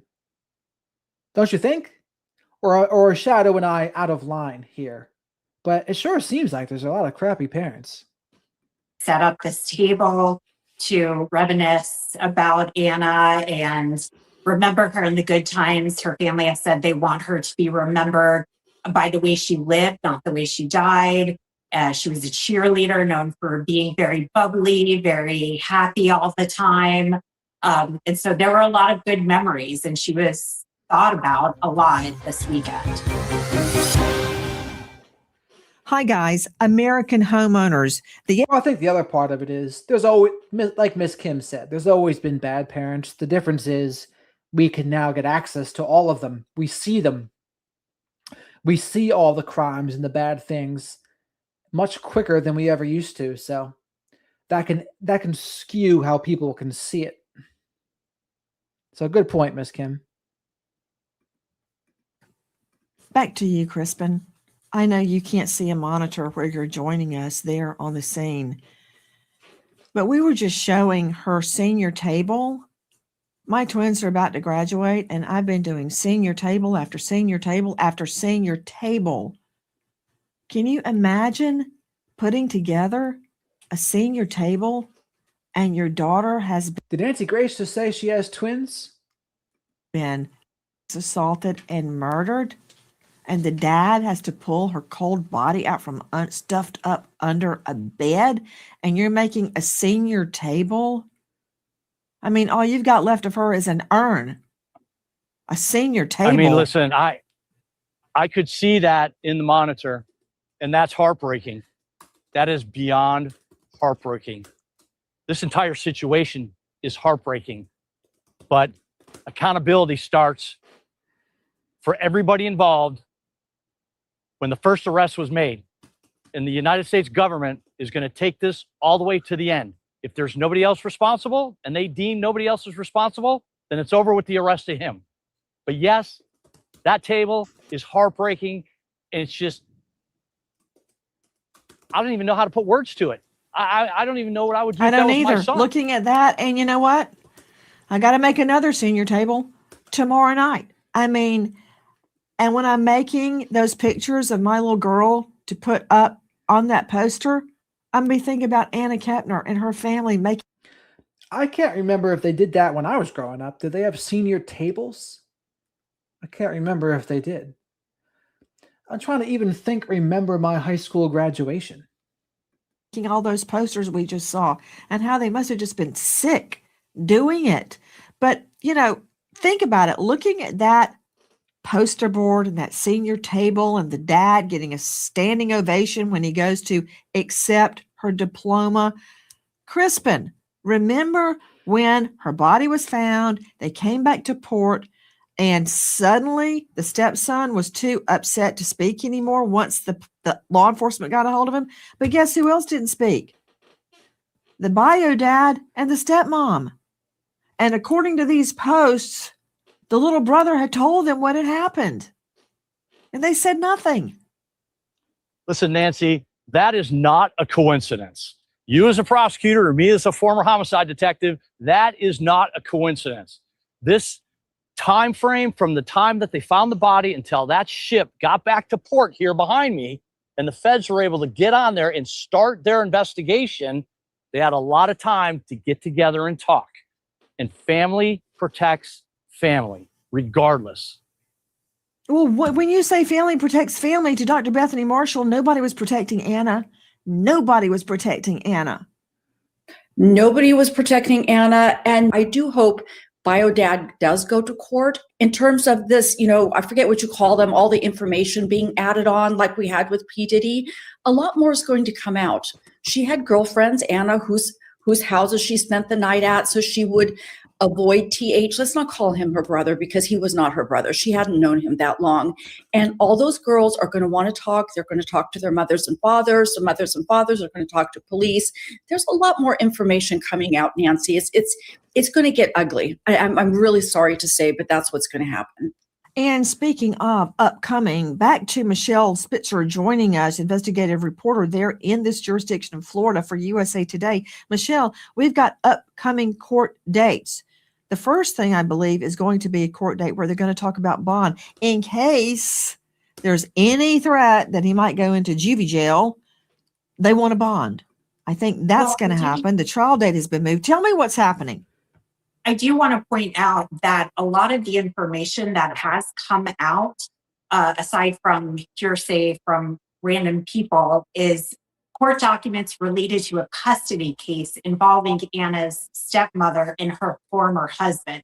They're still in a custody dispute, and that is where we are getting a lot of our information, including a text message exchange between Anna's stepmother and her former husband, the suspect's biological father, where they discussed very vaguely what was going on. They were careful not to say too much. And if it was not for this custody dispute going on in court, we would know even less. So we've got the upcoming court date, Michelle Spitzer, and I think they're going to ask for bond there. When is that? And when is the trial set?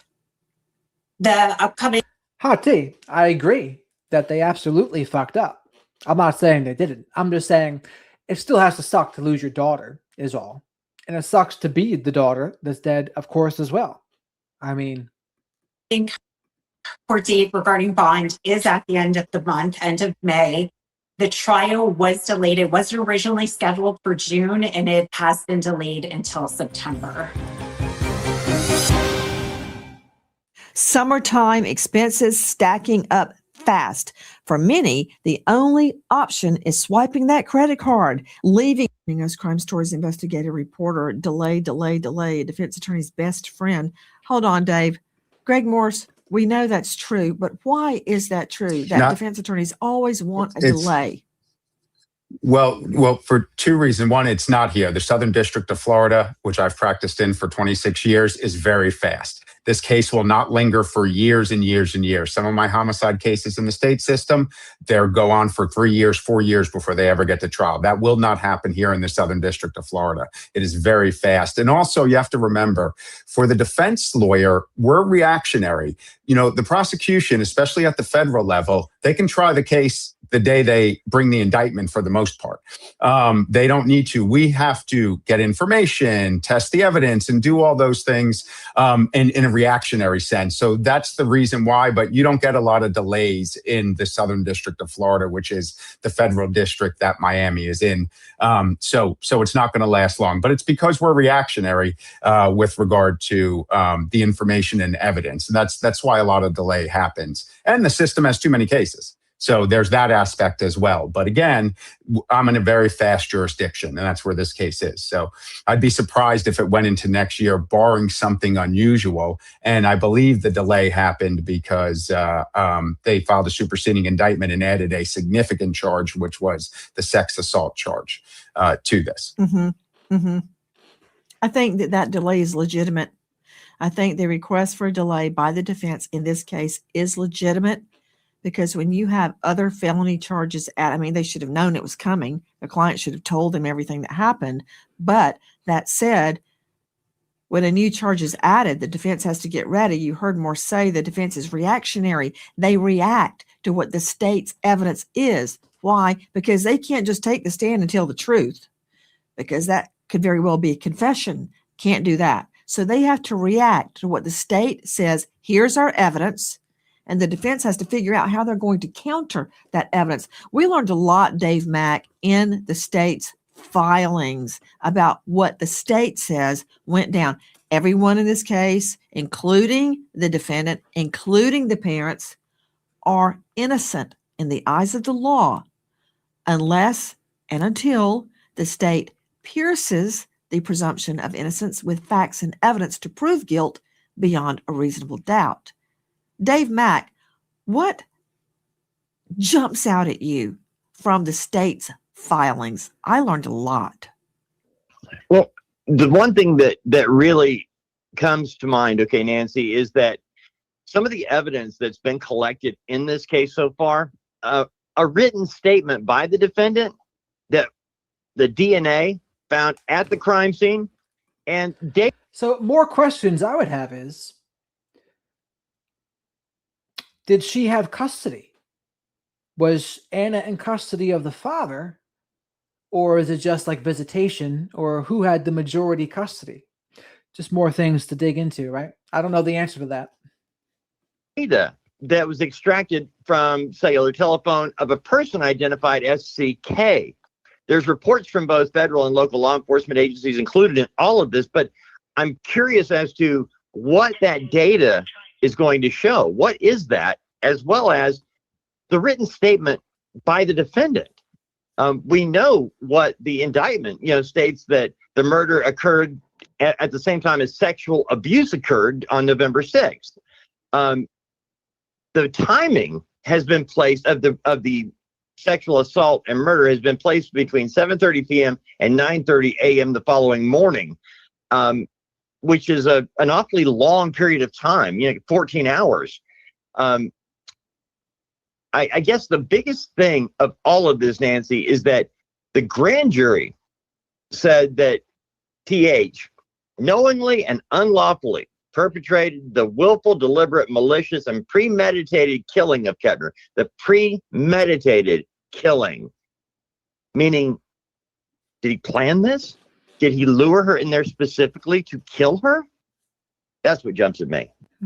Well, again, Dave, premeditation under the law can be formed in an instant. The twinkling of a moment, the blink of an eye, the time it takes to raise a gun and pull the trigger under the law is time to form premeditation. It's also felony murder if a felony occurred at the time of the death, which is a felony sex act. So with that, you don't even have to prove intent. We wait as justice unfolds, but please know the state is building its case, as is the defense. If you know anything about this case, please dial 754-703-2. What the hell would anyone know about the case, though? Let's see what Anna Kepner's mom has to say for herself.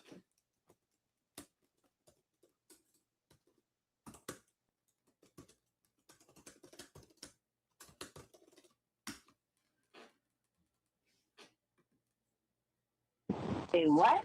So I called Anna's cell phone. She didn't answer. So then I got a hold of her on TikTok. Well, tried to get a hold of her on TikTok. She still didn't answer. So I started questioning, why is she asking me about that? So I got on my ex-husband's Facebook, where there was nothing on there. So I got on to Tabby, his second wife's Facebook, as the woman that raised my daughter.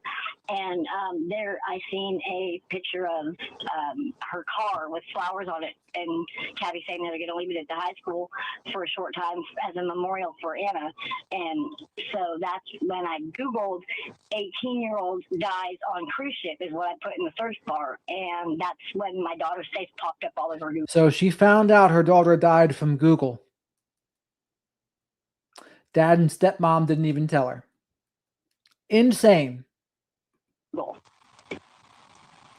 I cannot even imagine.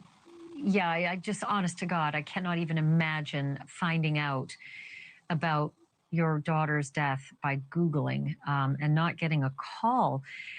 And to make matters worse, there was a celebration of life. I'm not sure if it was a full-fledged funeral, but there was some kind of memorial held yesterday.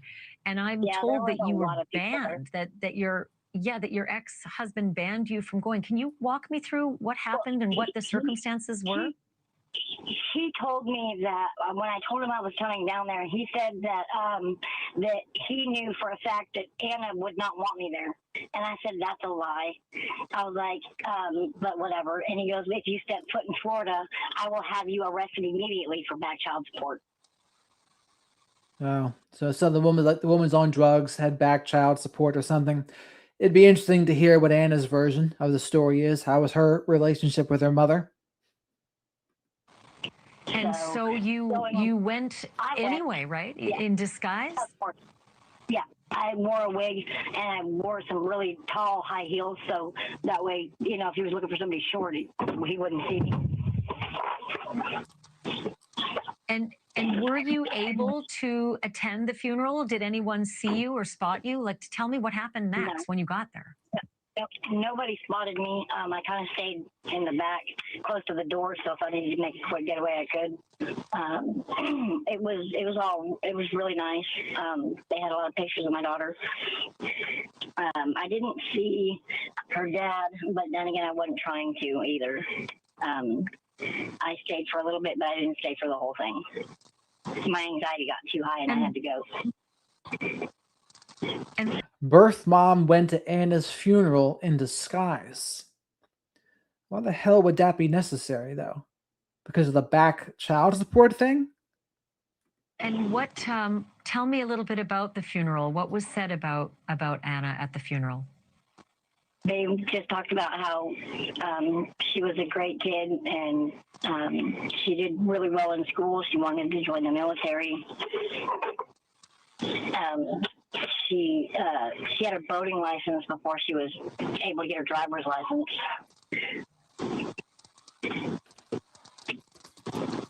Do you know anything about the suspect in this case? And I say suspect not because police have said it. It's the 16-year-old stepbrother. Do you know anything about the stepbrother and the dynamic between Anna and him? No, because I didn't even know that Tabitha and Christopher had gotten a divorce. I didn't even know he remarried. Like I said, Christopher and I do not talk whatsoever. And he made it extremely difficult for me to even have a relationship with my daughter. And the last time I seen my daughter, he again made me look like a piece of shit. So when I was getting on the airplane, I flipped him off and called him a few choice words I probably shouldn't have. And he told my daughter that I was telling her that. I was talking. Yeah. You say, like, if she's using, that gives the dad a lot of ammunition to attack her with, right? And who knows what's really going on, though, but that's like the thing that's in someone's face. Okay, you're using your own drugs and whatever. If she was indeed, that happens a lot. Talking to her. So at that point, Anna kind of stopped talking to me. So I'd call her on her birthday and holiday, but that's about it.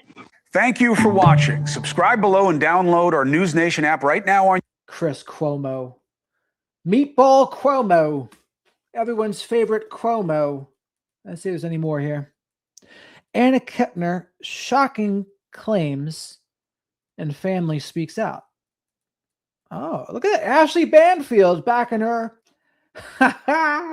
Ashley Banfield in her News Nation days.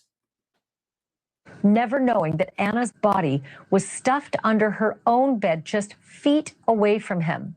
She was covered in blankets and life jackets. A cleaning worker made the awful discovery the following morning. And that is very true, Hotsy.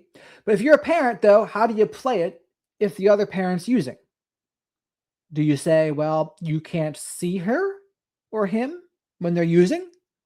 Would that look like alienation to the outside world? I don't know. I would say each case needs to be taken individually, right?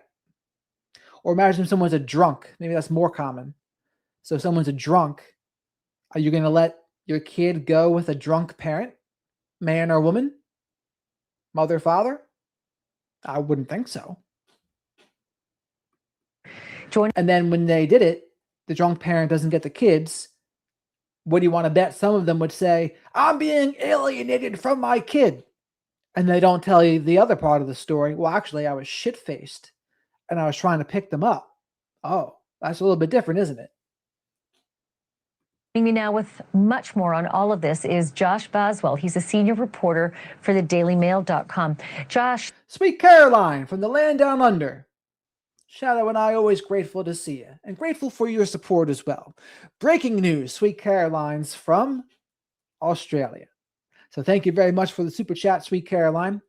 Sweet Caroline inspired me the other day because she had said, did you say Christmas? You say Christmas? You always invite some homeless people into your home for Christmas? That's pretty cool of you to do, Sweet Caroline. It's always good to have a generous heart. So Nanny, Australia, Sweet Caroline and Nanny are all good in my book. Thank you again, Sweet Caroline. I keep wondering, it's such a mystery as to how this young girl died and what the condition of her body was when it was discovered by the cleaning crew. Do we have any information at all on how she died, cause of death, or the manner in which she was discovered? No, that is one part of this that remains a real mystery. And, it's worth pointing out that the FBI has not declared that this is a murder. And they haven't said that she was killed. Her body was found. She was found dead. We don't know what exactly she died of. And the coroner has not released any details about the cause of death yet. Then just, speaking of this surveillance video and the patterns of who walked into that room and when, and who walked out of that room, do we know if Anna died in that room? So that's what we can surmise, because what we've learned, and my colleague Ben Ashford on my team at Daily Mail has done some fantastic reporting on this. He got from sources close to the family and a source who has been briefed on the investigation that there is CCTV footage that it shows Anna going back into that room and never coming out again. And then her body was discovered. So we can deduce from that she died in that room. We've got the biological brother and then the stepbrother coming into the room. But there is also another very disturbing allegation. I want to stress it's just an allegation at this point.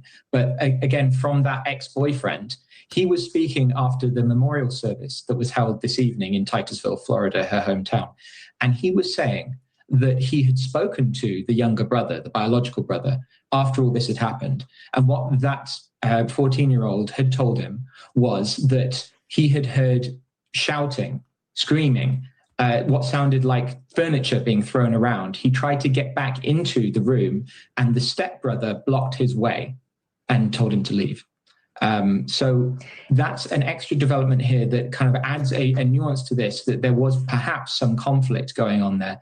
But again, this has not been verified, and this is just the ex-boyfriend saying what he was told, allegedly, by the younger biological brother.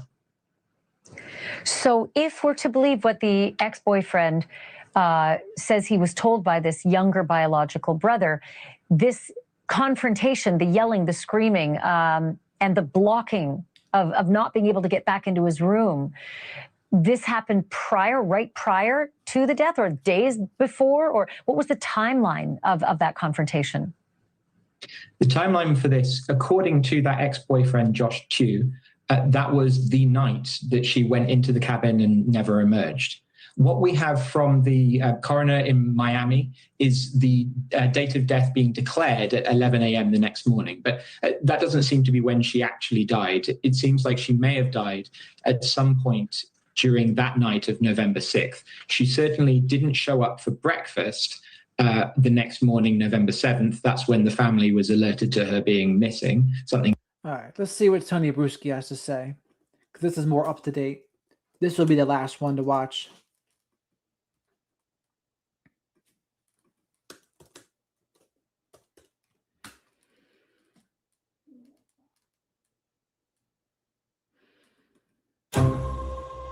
This is Hidden Killers Live with Tony Bruschi and Robin Dream. Let's talk about this case. Anna Kempner was 8. What we have here, Sweet Caroline. Thank you very much for this. I have noticed on the channel that if you missed the live show and view it later, you can hype the video. Well, that's a very good suggestion for people, Sweet Caroline. I didn't know that either. So now people know G.I. Joe, as they say. So this will help pay for soy-free Hootie snacks for Shadow. He is very concerned about his hormones and testosterone. We don't want him to have to watch Clavicular to start looks maxing again. So, Sweet Caroline, thank you so much. Everyone else, likes are free. So is subscribing. So is telling 10 friends. And as always, thank you all for the support. Shadow and I are very grateful. 18 years old, a high school senior in Titusville, Florida. In November of 2025, she boarded a Carnival cruise ship with her blended family, the Fun Ships.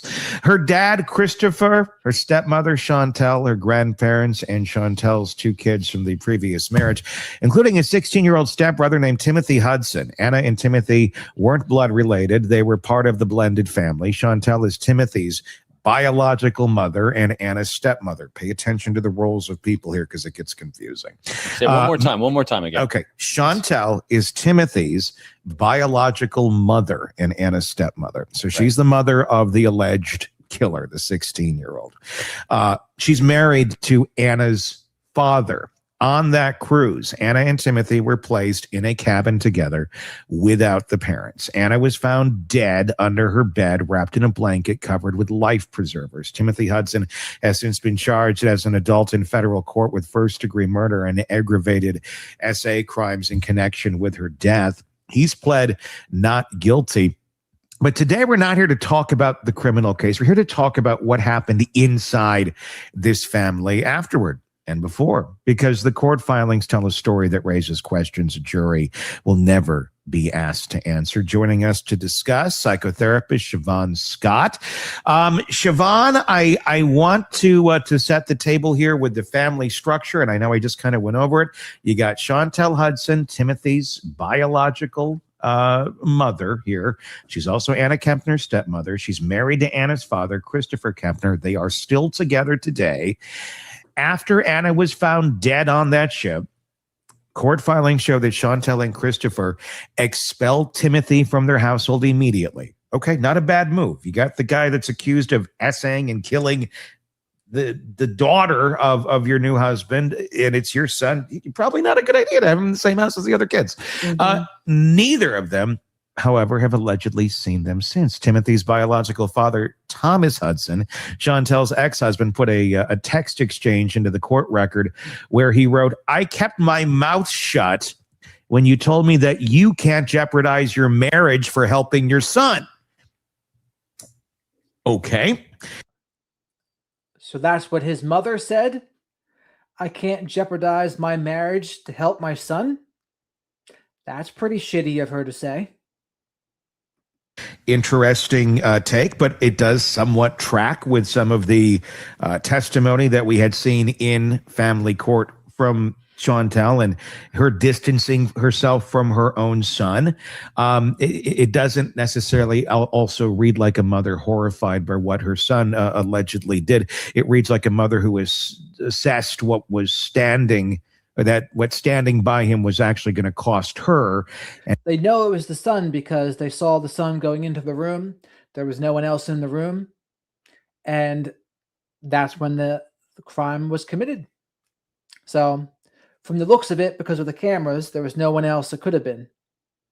decide that it wasn't worth it, in my opinion. It's an interesting dynamic that we're seeing right now. Parents walking away, not out of disgust, but are they walking away out of self-preservation, or is it pure disgust? I don't know. I don't know how I would be processing this as a parent if I were in this sort of a dynamic of a situation, but I do find it rather odd, the sheer whitewashing, and I don't say white, but just washing him out of the family. She's still with the dad, and the son's off to the wolves, basically. I don't know. It feels weird to me. Everybody grieves and deals with this sort of shit differently. There's no how to deal with your son murdering your stepdaughter for dummies book at Walden Books. So I don't know how one really processes this, but what's your take here? What is your take on the dynamics of this family of essentially he's dead to me? It's super complicated, complicated. And yeah, to really weigh in accurately, we'd need to know a lot more about the history and the relationships. I have seen teenage boys do terrible things, rape, murder. As we know, they can murder their parents. I mean, we don't know what has this family been through with this young guy. And we still think of a 16-year-old as a kid. They can be the size of a full-grown man and pretty scary. And I've seen 16-year-old boys beat their mothers and, What we got here? More Sweet Shadow says, "Thank you so much, Sweet Caroline. Hello there, our precious Shadow. You hear that, Shadow? Sweet Caroline's always here to support you. And Shadow always appreciates it." And Shadow said also, we got to start paying it forward more. We did do that the other day with Melly. Ruth saw that in the chat. But paying it forward's a good thing. What would you call it? Prosperity mentality. Sweet Caroline has a prosperity mentality. And Shadow and I appreciate it. So thank you so much, Sweet Caroline. Just terrible, terrible things. Murdering another family member is it's mind-boggling, that people have to try and adjust to how do we cope with this. So I can understand. Okay, Annie. We know that name in this chat, don't we, Shadow? You see her? Oh, no one can see it because I'm blocking it. Okay, Annie. We know her. And still loving your son, but saying, I just emotionally have to disengage from this. And I have to, you want the best for him. But on the other hand, it could be psychological preservation for her to have some distance and say, I don't want to attend a trial. I'm just not up to trying to manage this anymore. And so it could be just a survival strategy for her. And I don't know, I always put myself, how would I handle something like this? A little hard to imagine. It is. Yeah, we did that thought experiment yesterday, and that's why I'm curious about your take on this, Siobhan. So say this, because I'm curious about the history of the accused, Timothy's behavior prior to this, if the parents' reaction is indicative of that in any way. So let's remove any legal counsel the parents were given and just take it from the face value of, all right, Timothy's accused of killing the stepsister. Parents kick him out, and as I was looking up, he's living with the uncle right now, supposedly. Yeah. So based on that fact data we have, is that, because again, my thought experiment was, if this was a one-off and a spike from the norm that they hadn't seen before, as opposed to, hey, this has been a long growing trend and problem area for us. Which way are you seeing this? I wonder if they don't know what that boyfriend said. Do they not know that they were warned about this? The dad was?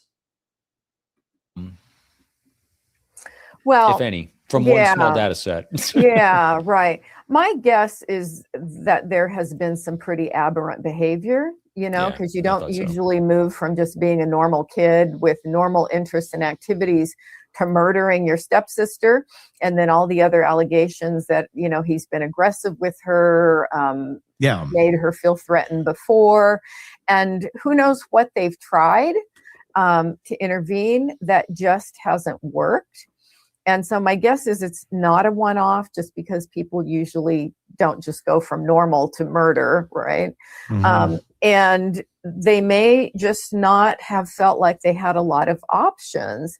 And I think I just go back to, you can still love your kid, but not be up to handling it anymore. And that's a good point too. I mean, parents are not always going to be equipped to handle a problem child like Timothy in this case, Mackenzie in other cases, right? That case. But that being said, I just think in this case, knowing what you know, you just don't leave them in a room together on a cruise. Like, that's just careless to me. You don't, of all the mistakes, that seems like a pretty big mistake. And I think I heard they were drinking too. Like, and that's like even worse, right? Like, they had an access to booze as well. So I don't like it. Shadow doesn't like it either. Just feel overwhelmed and threatened, and that it's not good for the other kids. And it's like, we just need him separate from us, and we need some space and distance. Yeah, because my thought experiment on it was, again, so definitely on the kids' side, this was an arc. This wasn't just a one-off from everything we're seeing. And again, like you said, but I was curious about assessing the parents' awareness of this arc as well through the optic of their actions. Because if they didn't know of anything else going beforehand, and all of a sudden, again, let's place ourselves in this, we all have kids. What would your reaction be? Like you said, Siobhan, me, I'd be in disbelief at first. I'd be like, what the hell's going on? I'd get closer for a period of time as I'm trying to understand what made them do this. This isn't you. This, I don't get it. You'd just be deeply disturbed and what, I mean, just like this, there's the same reaction. You get closer to try to figure out, as opposed to the final straw of like, I've had it. So that's, anyway. I'm finding everybody's actions here, and dare I say performance in some of this, rather troubling. Because at the beginning of all this, if these allegations are true, there's outside sources, her ex-boyfriend, the ex-boyfriend's father, saying they warned the family about this kid and nothing was done. Okay, and nothing was done, if that's what happened. So they could, Chantel and Anna's father could have been saying, oh shit, like the chickens have finally come home to roost. We've been warned about this all this time. And now look how out of control this got. I'm actually kind of surprised how easy Tony is being on the parents in this situation. I would have thought he'd be a little harder.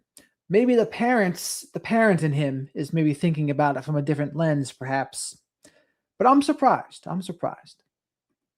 This has gotten, and I'm sure if you're a parent, you're looking at that going, there's so much more we should have done, but didn't. Now, I'm not saying that makes them killers. I'm not saying it makes them responsible for their crazy son's actions if he did this, but it certainly is not a good look. No. It certainly is some. Oh, another great message here by Sweet Caroline. I feel the need to say this. Thank you so much for this, by the way. Sometimes I feel uncomfortable with super chats. I feel like I am flaunting my financial position.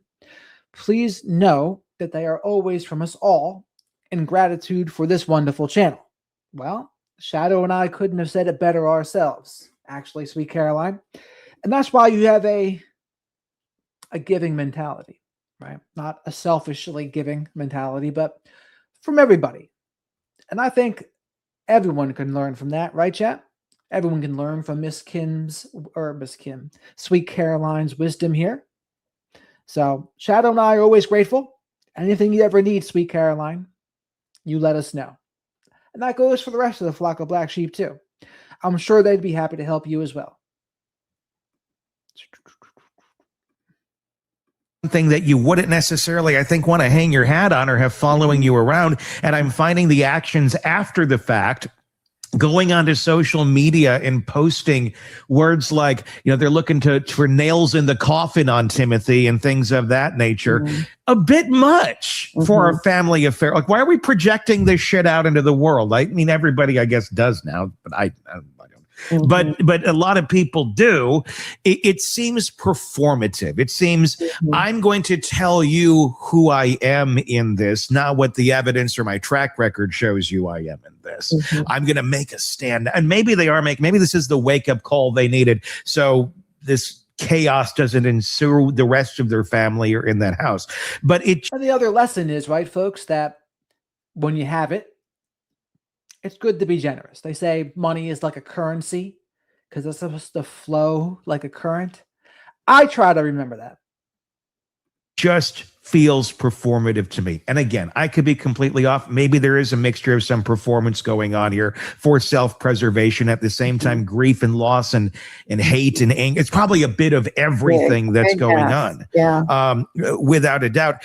But it just, I don't know. It feels a bit off. Let's get to the area of the fact that they're still married. I mean, I know they just got married, and then we're hearing some of the wording here of to protect the marriage and the relationship and all that. And they want nails in the coffin for the son. That's, a few days ago they were the fucking three amigos and everything's fine and dandy. The fact that this has shifted so dramatically, so quickly with these people, and a full reversal on their own child within a matter of weeks. I mean, what flips a parent like that? I mean, I don't know. I'm baffled by the whole damn thing. Yeah, there's a lot that, my guess would be these folks are not terribly psychologically sophisticated. And putting those two, kind way to say it, right? I love your statements. That's technical for nutter. Yes. Yeah, poor judgment. Obviously, as everybody has said, putting your teenage girl in the same room with a problematic, aggressive teenage boy. What was that about? A very bad judgment. This might not have happened if that decision had not been made. And it can be hard for people to sort out loyalties in step families. I mean, that's kind of a consistent theme of, do you love your husband more? Do you love your kids more? And of course, most people say you stay loyal to your kids no matter what. Not everybody is sophisticated enough to make those decisions clearly. And yeah, it's just got to be this huge whirlwind of disturbing emotions. I can't imagine what these people are. What do we have here? Mel, thank you so much for the super chat, Mel. I'll give a super chat for our kids. Don't let them get by with little things. Nothing harsh, but take the phone away. Won't hurt them or all internet for 48 hours. I can agree with that, Mel. I'll give a super for our kids. Don't let them get by with little things. Nothing harsh, but take the phone away. Yes, consequences. Consequences for the kids are needed. You can't, in the worst case scenario, let your kids turn into a Mackenzie Sharilas, and let's face it also. I mean, what Timothy did here is worse than Mackenzie Sharilas. The difference is, with Mackenzie, I think we just know more about her, so she's been given more opportunity to make herself not look good. But given the same opportunity, perhaps Timothy would do the same thing. But as of now, I mean, what Timothy did is way worse than what Mackenzie did. Not that it's a competition, but, you know, to the family members of Dominic Davion and now this girl, Anna, not going to help. Not going to help. I mean, dead is dead. So thank you so much, Mel. Shadow and I really appreciate your support. Feeling like right now. You know, and I'm sorry, Tony, just a quick interjection of one simple thing could have mitigated. I mean, there's so many things that could have. Why didn't they just put her in their room? Mm-hmm. You know, I know you're on a cruise, but you know what? I mean, just get over your hormones for a night and just. Well, she didn't choose that. She apparently had the option to go sleep with Grandma and Grandpa, but she chose not to. That's the story they're telling. That the option was available and she chose not to. Controlling narratives is the only thing that's popping in my mind as when you were saying, you know, what you're saying leading into this, Tony. And it feels like Anna's dad is controlling a lot of the narrative, in my opinion, on social media and the statements that are being made. Downhill. And him speaking for her, for the wife, for Chantel in a lot of things as well, which I got to say, I don't know how the hell. I mean, from a psychological perspective, how a marriage survives this. Yeah. And I don't even know like how you work through this at this moment in time. It's a fairly new marriage. This just happened and you're still together. That's the part that kind of also shocks me. Not that you need to go get divorced but I don't know. There's two very diametrically opposing things going on here, and a mother here and a father here. And maybe some space, maybe some time to individually handle this and work through this might be the healthiest choice. I don't know how you do this as a group effort, because I think you're going to have diametrically opposing views on some things just because of the roles that they play, being the mother of the alleged murderer, being the father of the victim. Again, it seems controlling. It seems chaotic, and maybe that's exactly what it is, but maybe they don't know any different either. There could be other factors at play here as to why everybody's still together. Not that I'm rooting like go get divorced after your son killed your daughter, but again, it all just feels like the wagons are converging, and it's not necessarily to get to the bottom of this or to other than let's bury the son and get all the blame onto him. It just seems like there's not a lot of accountability happening over here for the recipe that made little Timmy to begin with. Right. Yeah, this would be a fascinating one to have. We got one more here from Mel. Thank you for this, Mel. My child didn't get a phone for a long time. I only did it to keep tabs on her. I have two now, basically. Okay, I get you. I mean, it's got to be dangerous for a parent these days, right? You got to be people are concerned about what their kids have to do, like what they're doing online, etc. Right? It's got to be terrifying, especially considering how many hooligans are online as well. So, but I'm sure Mel here, she's on it. So I appreciate it. Shadow appreciates it too. And I think it's good. I think it's one of those things where they might not like it at the time, but looking back, I think they'll be grateful that they actually lived in the present as opposed to on TikTok, right? That's how I would see it. So thank you again, Mel. Shadow and I appreciate it. That's going towards soy-free Hootie Snacks, by the way. Of everybody in family therapy, you know, and try to look at the dynamics. Are there dependency issues going on with Chantel as mom, right? Want to get the names right. I don't know. Is she feeling really dependent on this man? And, you know, what is their relationship dynamics like? How have they agreed or disagreed? Because I'm guessing they have not, as step families don't always agree on how to handle kids with problems. And I would guess that it's not smooth sailing at their house. It's got to be crazy. Doesn't happen in a vacuum. No, and then you also have the custody dispute going on between Chantel and her ex-husband, and the ex-husband's like, this is a crazy house. I don't want any of my kids over there, basically. Right. And so she's trying to watch what she's saying, and they're both trying to watch what they're saying, and it's coming out in court filings, but none of it is like all too positive about Timmy. It's just like, Timmy's the devil, go away. I don't know. This is I guess just a look into chaos. But apparently the grandparents are defending Timmy, correct? Initially, yes, they've been saying that they can't judge. I'm just paraphrasing here, but they can't judge what they don't know, basically. Let's talk about the uncle for a second. Why the fuck does the uncle want to take him in? Yeah. I mean, that's another weird part of all this. So mom and stepdad have basically written him off. His biological dad still is in the picture and apparently behind him, or at least being a father figure to him, not necessarily saying he's, believes he's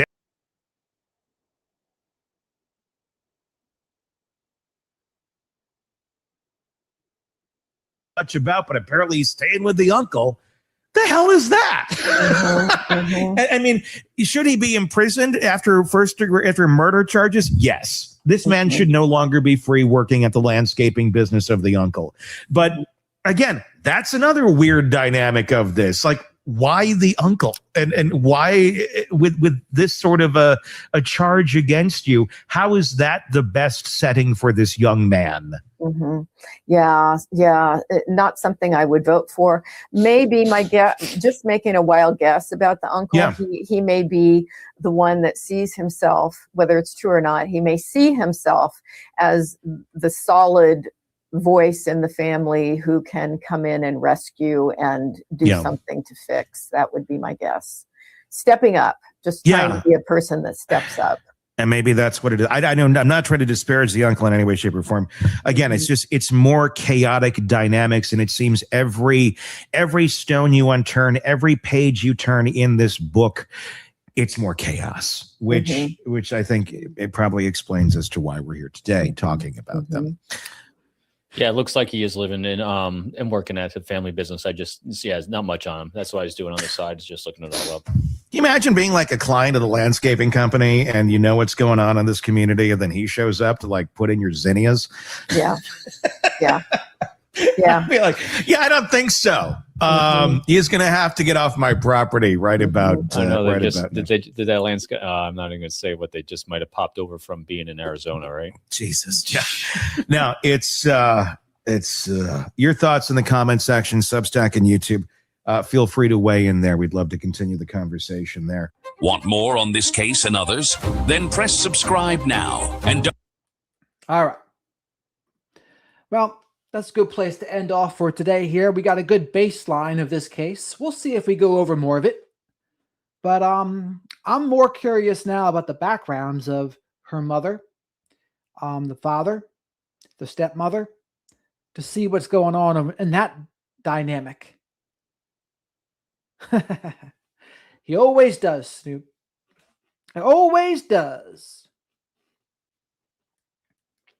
Oh, Rooster has a message. Let me guess. Is it like the video?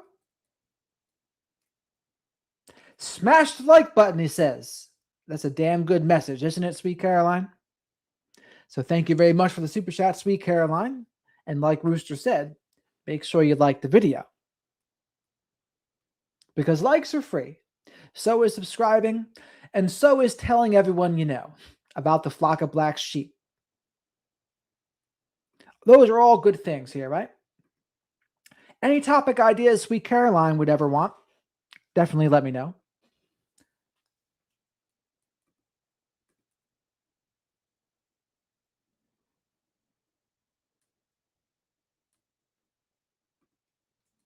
No, all good, Mel. We're probably going to wrap this up one for tonight here, because this is the third stream of the day. But we've had a lot of good support, and Shadow's very grateful for the soy-free Hootie snacks, of course. Your Guilty says her biological toothless, oh dear, methane ass failed her too. People with blah, blah, blah. Nothing does. Well, addiction's a terrible thing. Addiction's a terrible thing. And yeah, it is their responsibility to handle it, though, right? I do agree with that. Not easy, but it is their responsibility. Have a great night, Linda. All right, folks. Yeah, I'm getting tired here, too. So I do appreciate all the support, as does Shadow. So Linda and Rooster and You're Guilty and Nanny Goat and Dee and Autumn and Snoop and Mel think this is the first time we've seen Mel in here, is it not? The flock of black sheep should welcome Mel. Mel's mom, not M. Little's. We'll remember that. We appreciate the support, Mel. Shadow and I don't forget. We are like elephants. Chatty Cathy, you have a great night. Miss Kim and Laura. Laura's not here for this one, but she was here for the other one. Lindsay. Lindsay Shadow's mom, by the way. Dana, you have a great night.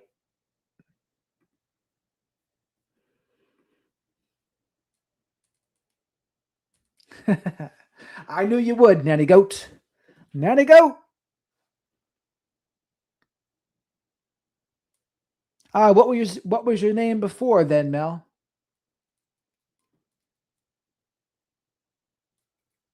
I'll write that down, Dana. We'll see if there's some good info on that.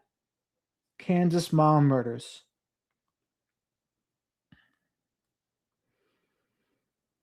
Well, I might invite Dr. Z to talk about Mackenzie. We'll see.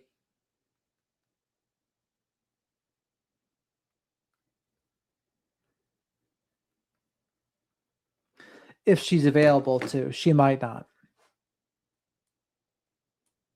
I'm the lone black sheep who arrives late every time. Yes, you do, Lindsay. Where are you normally?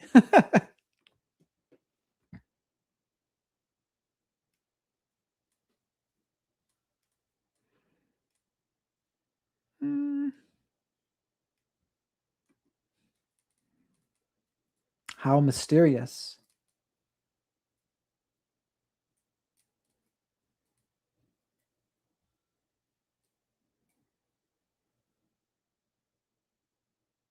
We'll write that down too, Rooster. Macy Lathers. We'll take a look.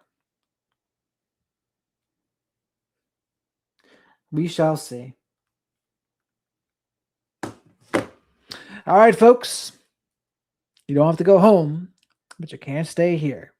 So thanks for all the support, everybody. Shadow and I really appreciate it.